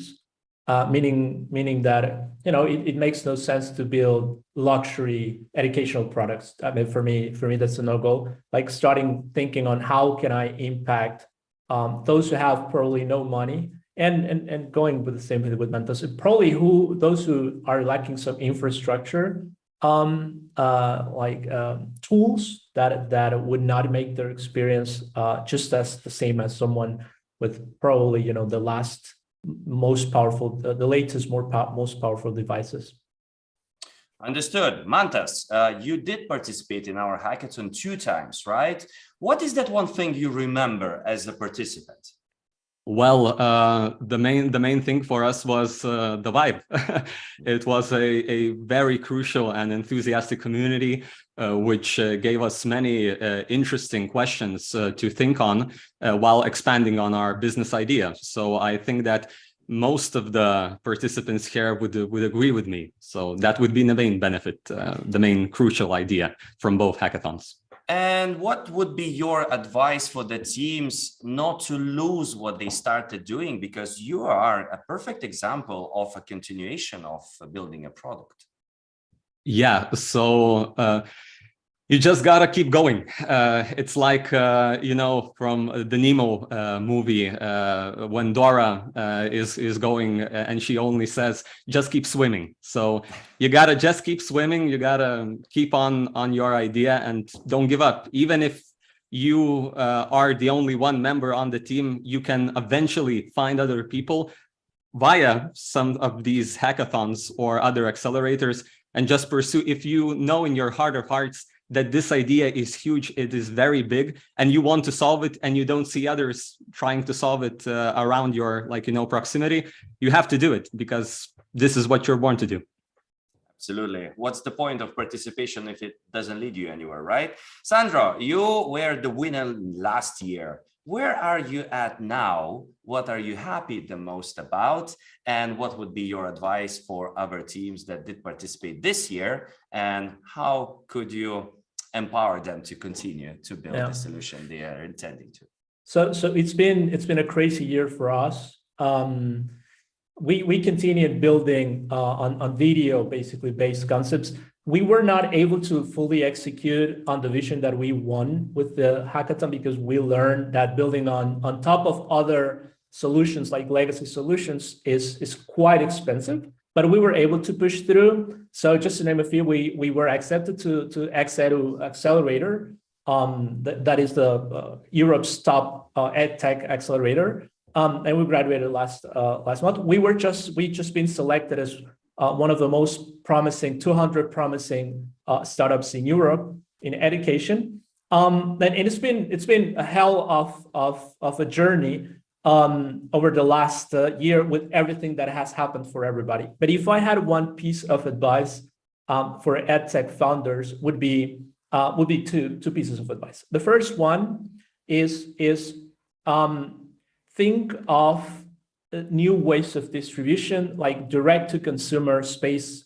It's incredibly hard. The channels are super crowded, and most likely you're going to put a lot of your energy in a place that is not going to let you go at the speed that you want.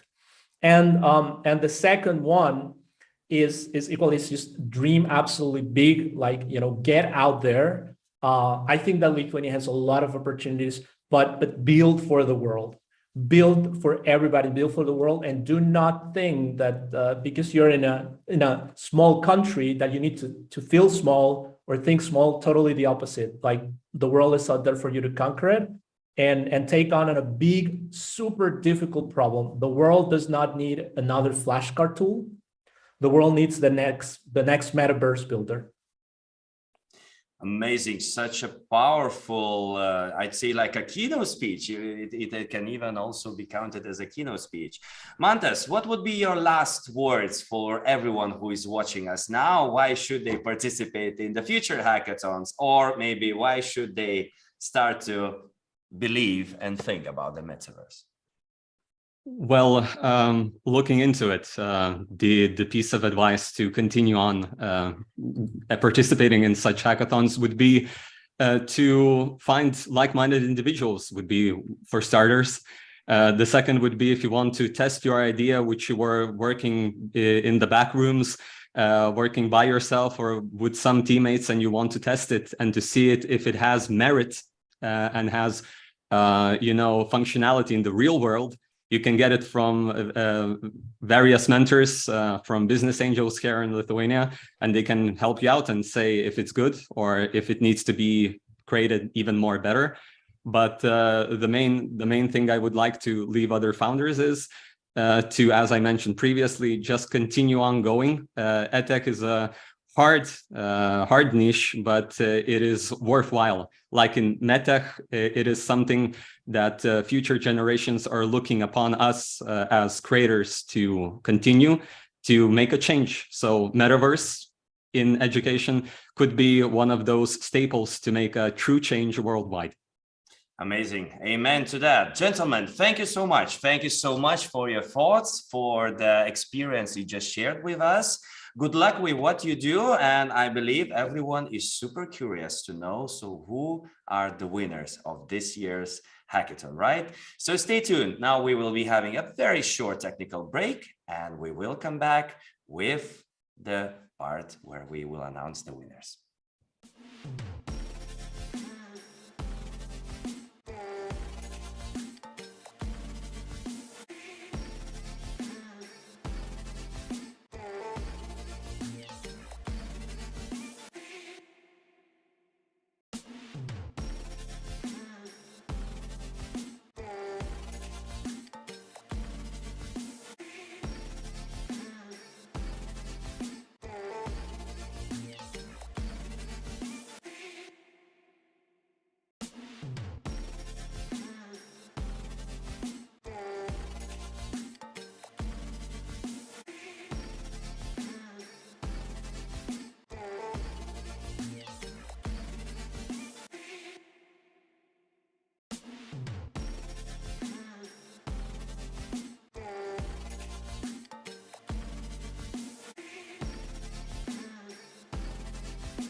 So welcome back, everyone. Welcome to the grand final of EdTech Hackathon 2022. It is my absolute pleasure to present you the main person behind this amazing project. Please welcome Birutė Miškinienė, Director at Vilnius University Business School. Birutė is here to say a couple of closing words before we will announce the winners. So thank you, Andrius. Thanks a lot. That's my pleasure and my honor to be here today. And I was just sitting and observing all the pitches, and that's amazing what's happening, I would say. That's our fourth hackathon, and I see how a lot of things have been created, done, improved, and I see a very, very big transformation from the last years as we have been starting for the first time. And talking very openly, and I would like to say that what do I observe, and my heart just has plenty of joy by seeing the international teams, first of all. So we succeeded to move internationally.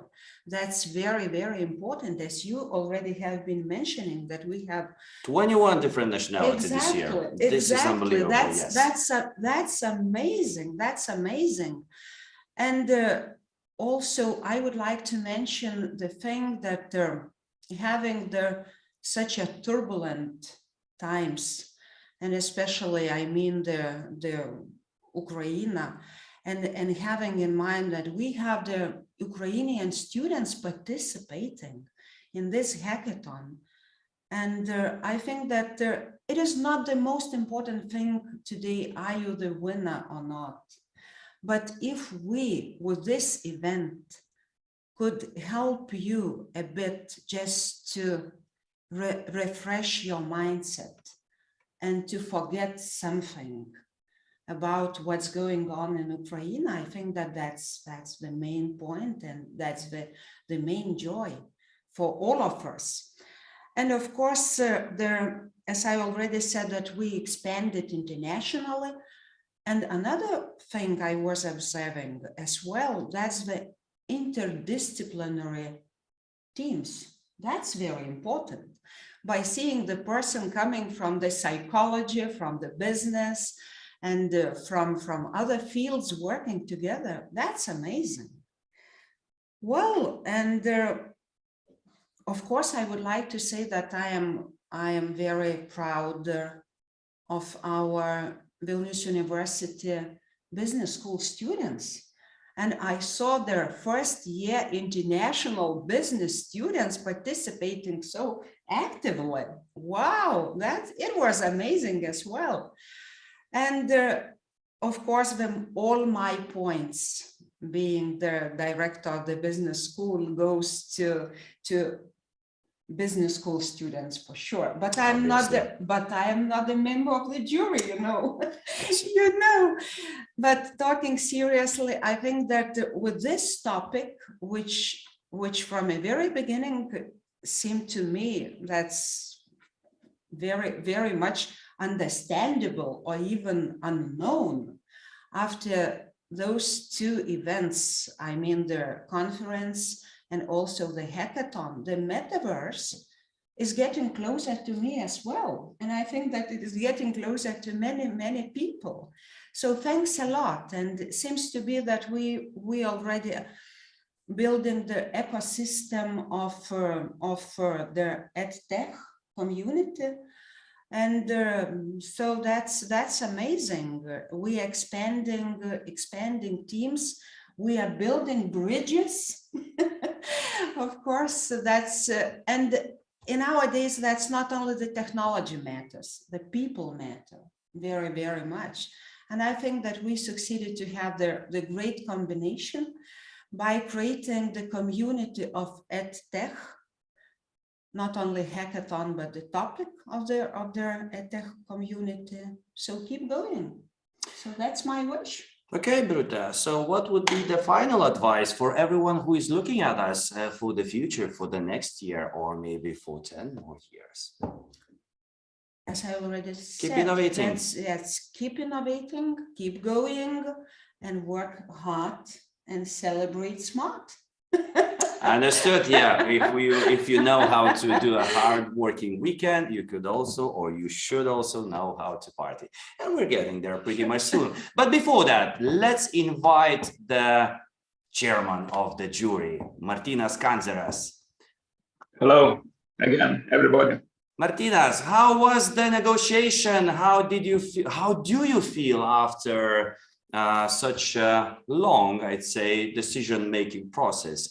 Could you share with us a bit of maybe feedback to the teams? How was it? Was it easy to make a decision? Maybe there's something you'd like to send as a message to the teams? First of all, being a business angel and investing in EdTech technologies, some time ago, I heard about metaverse. So I went to the shop and bought this device, and put on my eyes, and I said, wow, it is a new world where, and definitely I think the future will be where, or some part of the future. So I'm very pleased that, EdTech Hackathon this year chose the metaverse theme, and we had the pleasure to see 9 teams pitching to us. So great. And I think all teams already are winners, because we're 300 applications and only 9 teams, the best teams, pitch to the jury. So I think it's a great achievement. Martynas, was it an easy decision, or did the jury have the mutual agreement, or you had some discussions? Yeah, we had some discussion. And the discussion were, because I think all the ideas were good.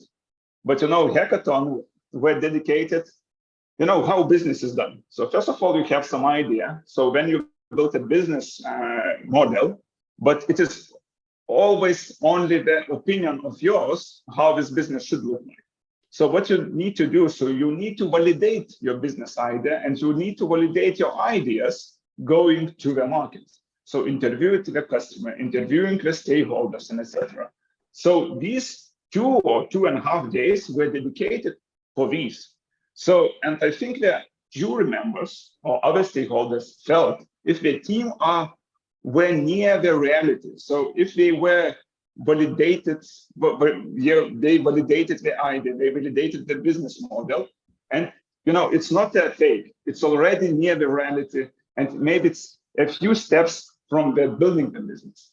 So we were discussing about it, and we had to choose. And as I said, I think all the ideas are good, and all ideas need to be further developed. But we had to choose, and yeah, I'm ready to announce if you like. Okay. Of course, I want to know who are the winners, and I believe all the teams are already dying. I say, like, Jesus Christ, no more talks, please. Let's just finish with it.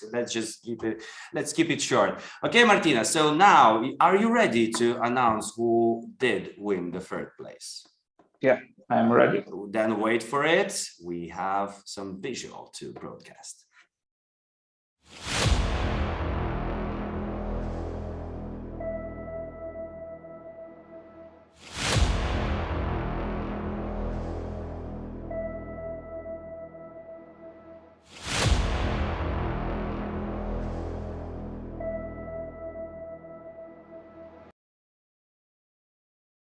Okay, and the 3rd place is the team Jupiter Park.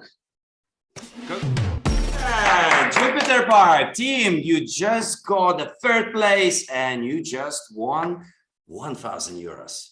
It's cash prize. Yeah, not bad for a weekend. Bad. Oh, come on. Congratulations, guys. Is there something you'd like to say? Maybe you'd like to thank your producers, mother, dad, everyone who supported you. Thank you, everyone. Thank you, the Hackathon and jury members. I'm at the sea right now. Perfect place for announcement. And thank you, everyone. And we are going to, of course, keep with our project, and see you soon. Great. Thank you so much once again. And once again, congratulations. Martinas, we're coming back to you again for the second prize winner.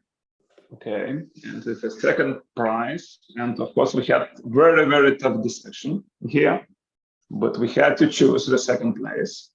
Yeah, and the second place. Don't forget, we still have to show the visual.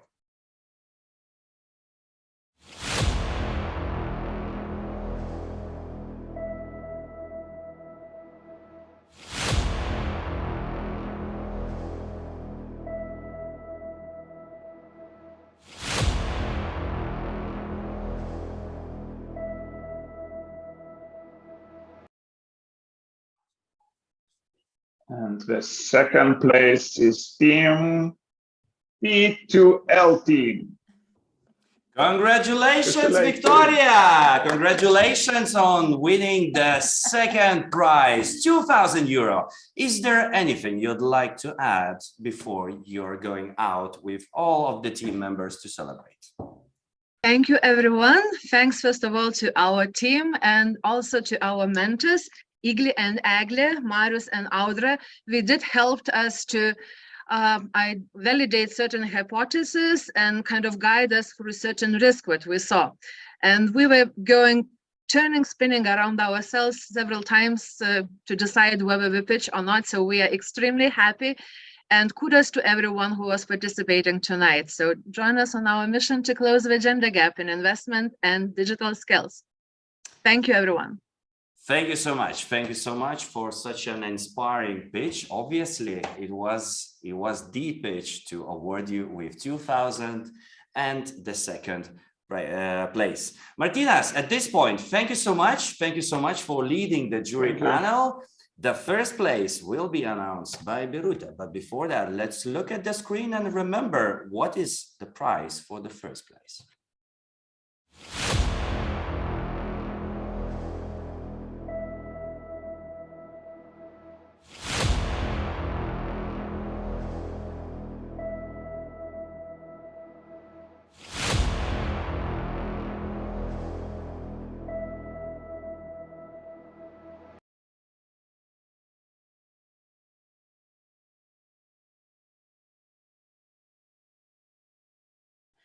So I think that's the hottest period, the peak top.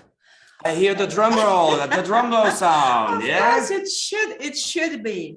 So my pleasure, my absolutely honor to announce the unstoppable meta builders, meta students.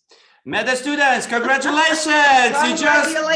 You just got the first place, 3,000 euros prize. And is there something you'd like to tell us? And you're on mute. Oh my God, oh my God, oh my God, oh my God. It's so cute. That's okay, that's okay. Respect the science. We can continue talking while we're fixing this, yeah? You can show us signs, you know, it's metaverse, creativity. Yeah, exactly. You're happy. Once again, congratulations, guys. Hopefully, I really, really hope that you will continue building this solution. Obviously, if all of the jury members did agree that you were the first position winners, it says something. It actually sends a message to each and every one who cares about the future of education. At this point, I'd like to invite all the participants to turn on the cameras because we will do a joint picture for the future generations to remember when did we had this hackathon and when all the changes started to happen in our education. And as of this is happening, I'd like to remind each and every one that this EdTech Hackathon was organized by Vilnius University Business School, the EdTech Center of the National Agency of Education, and obviously our dear partner, Western Union Lithuania. Also, I'd like to remind you that project is co-funded by European Union project Digital Transformation of education. At this point, for all of the viewers of our final of this EdTech Hackathon 2022, I'd like to once again thank each and everyone who did participate, to all of the hardworking teams, to all of the mentors, to all of the people that decided to share their knowledge, to share their experience during the weekend, and to each and every one of you who do support us and who participated in the conference on Tuesday. Once again, I remind you that it is a very good content that we do have there. Please use your chance to jump in on the panel discussions, on all of the discussions and presentation about the metaverse, the possibilities, the opportunities, the challenges. There were so many topics that were discussed during the Tuesday conference. And obviously, once again, congratulations to the teams that did win the winning prizes. And for everyone else who didn't reach to the top 3, guys, the prizes are just prizes, but the main question is, can you actually solve the challenges that our education currently faces? And maybe not this time, but next time, definitely you will be awarded with the best prize, of course, ability to make a true impact. And I think that that's a great moment to thank Andrius. Thank you so much, Birute. You did an excellent, brilliant work by creating the amazing atmosphere. I don't even can imagine that we can make any great hackathon without you.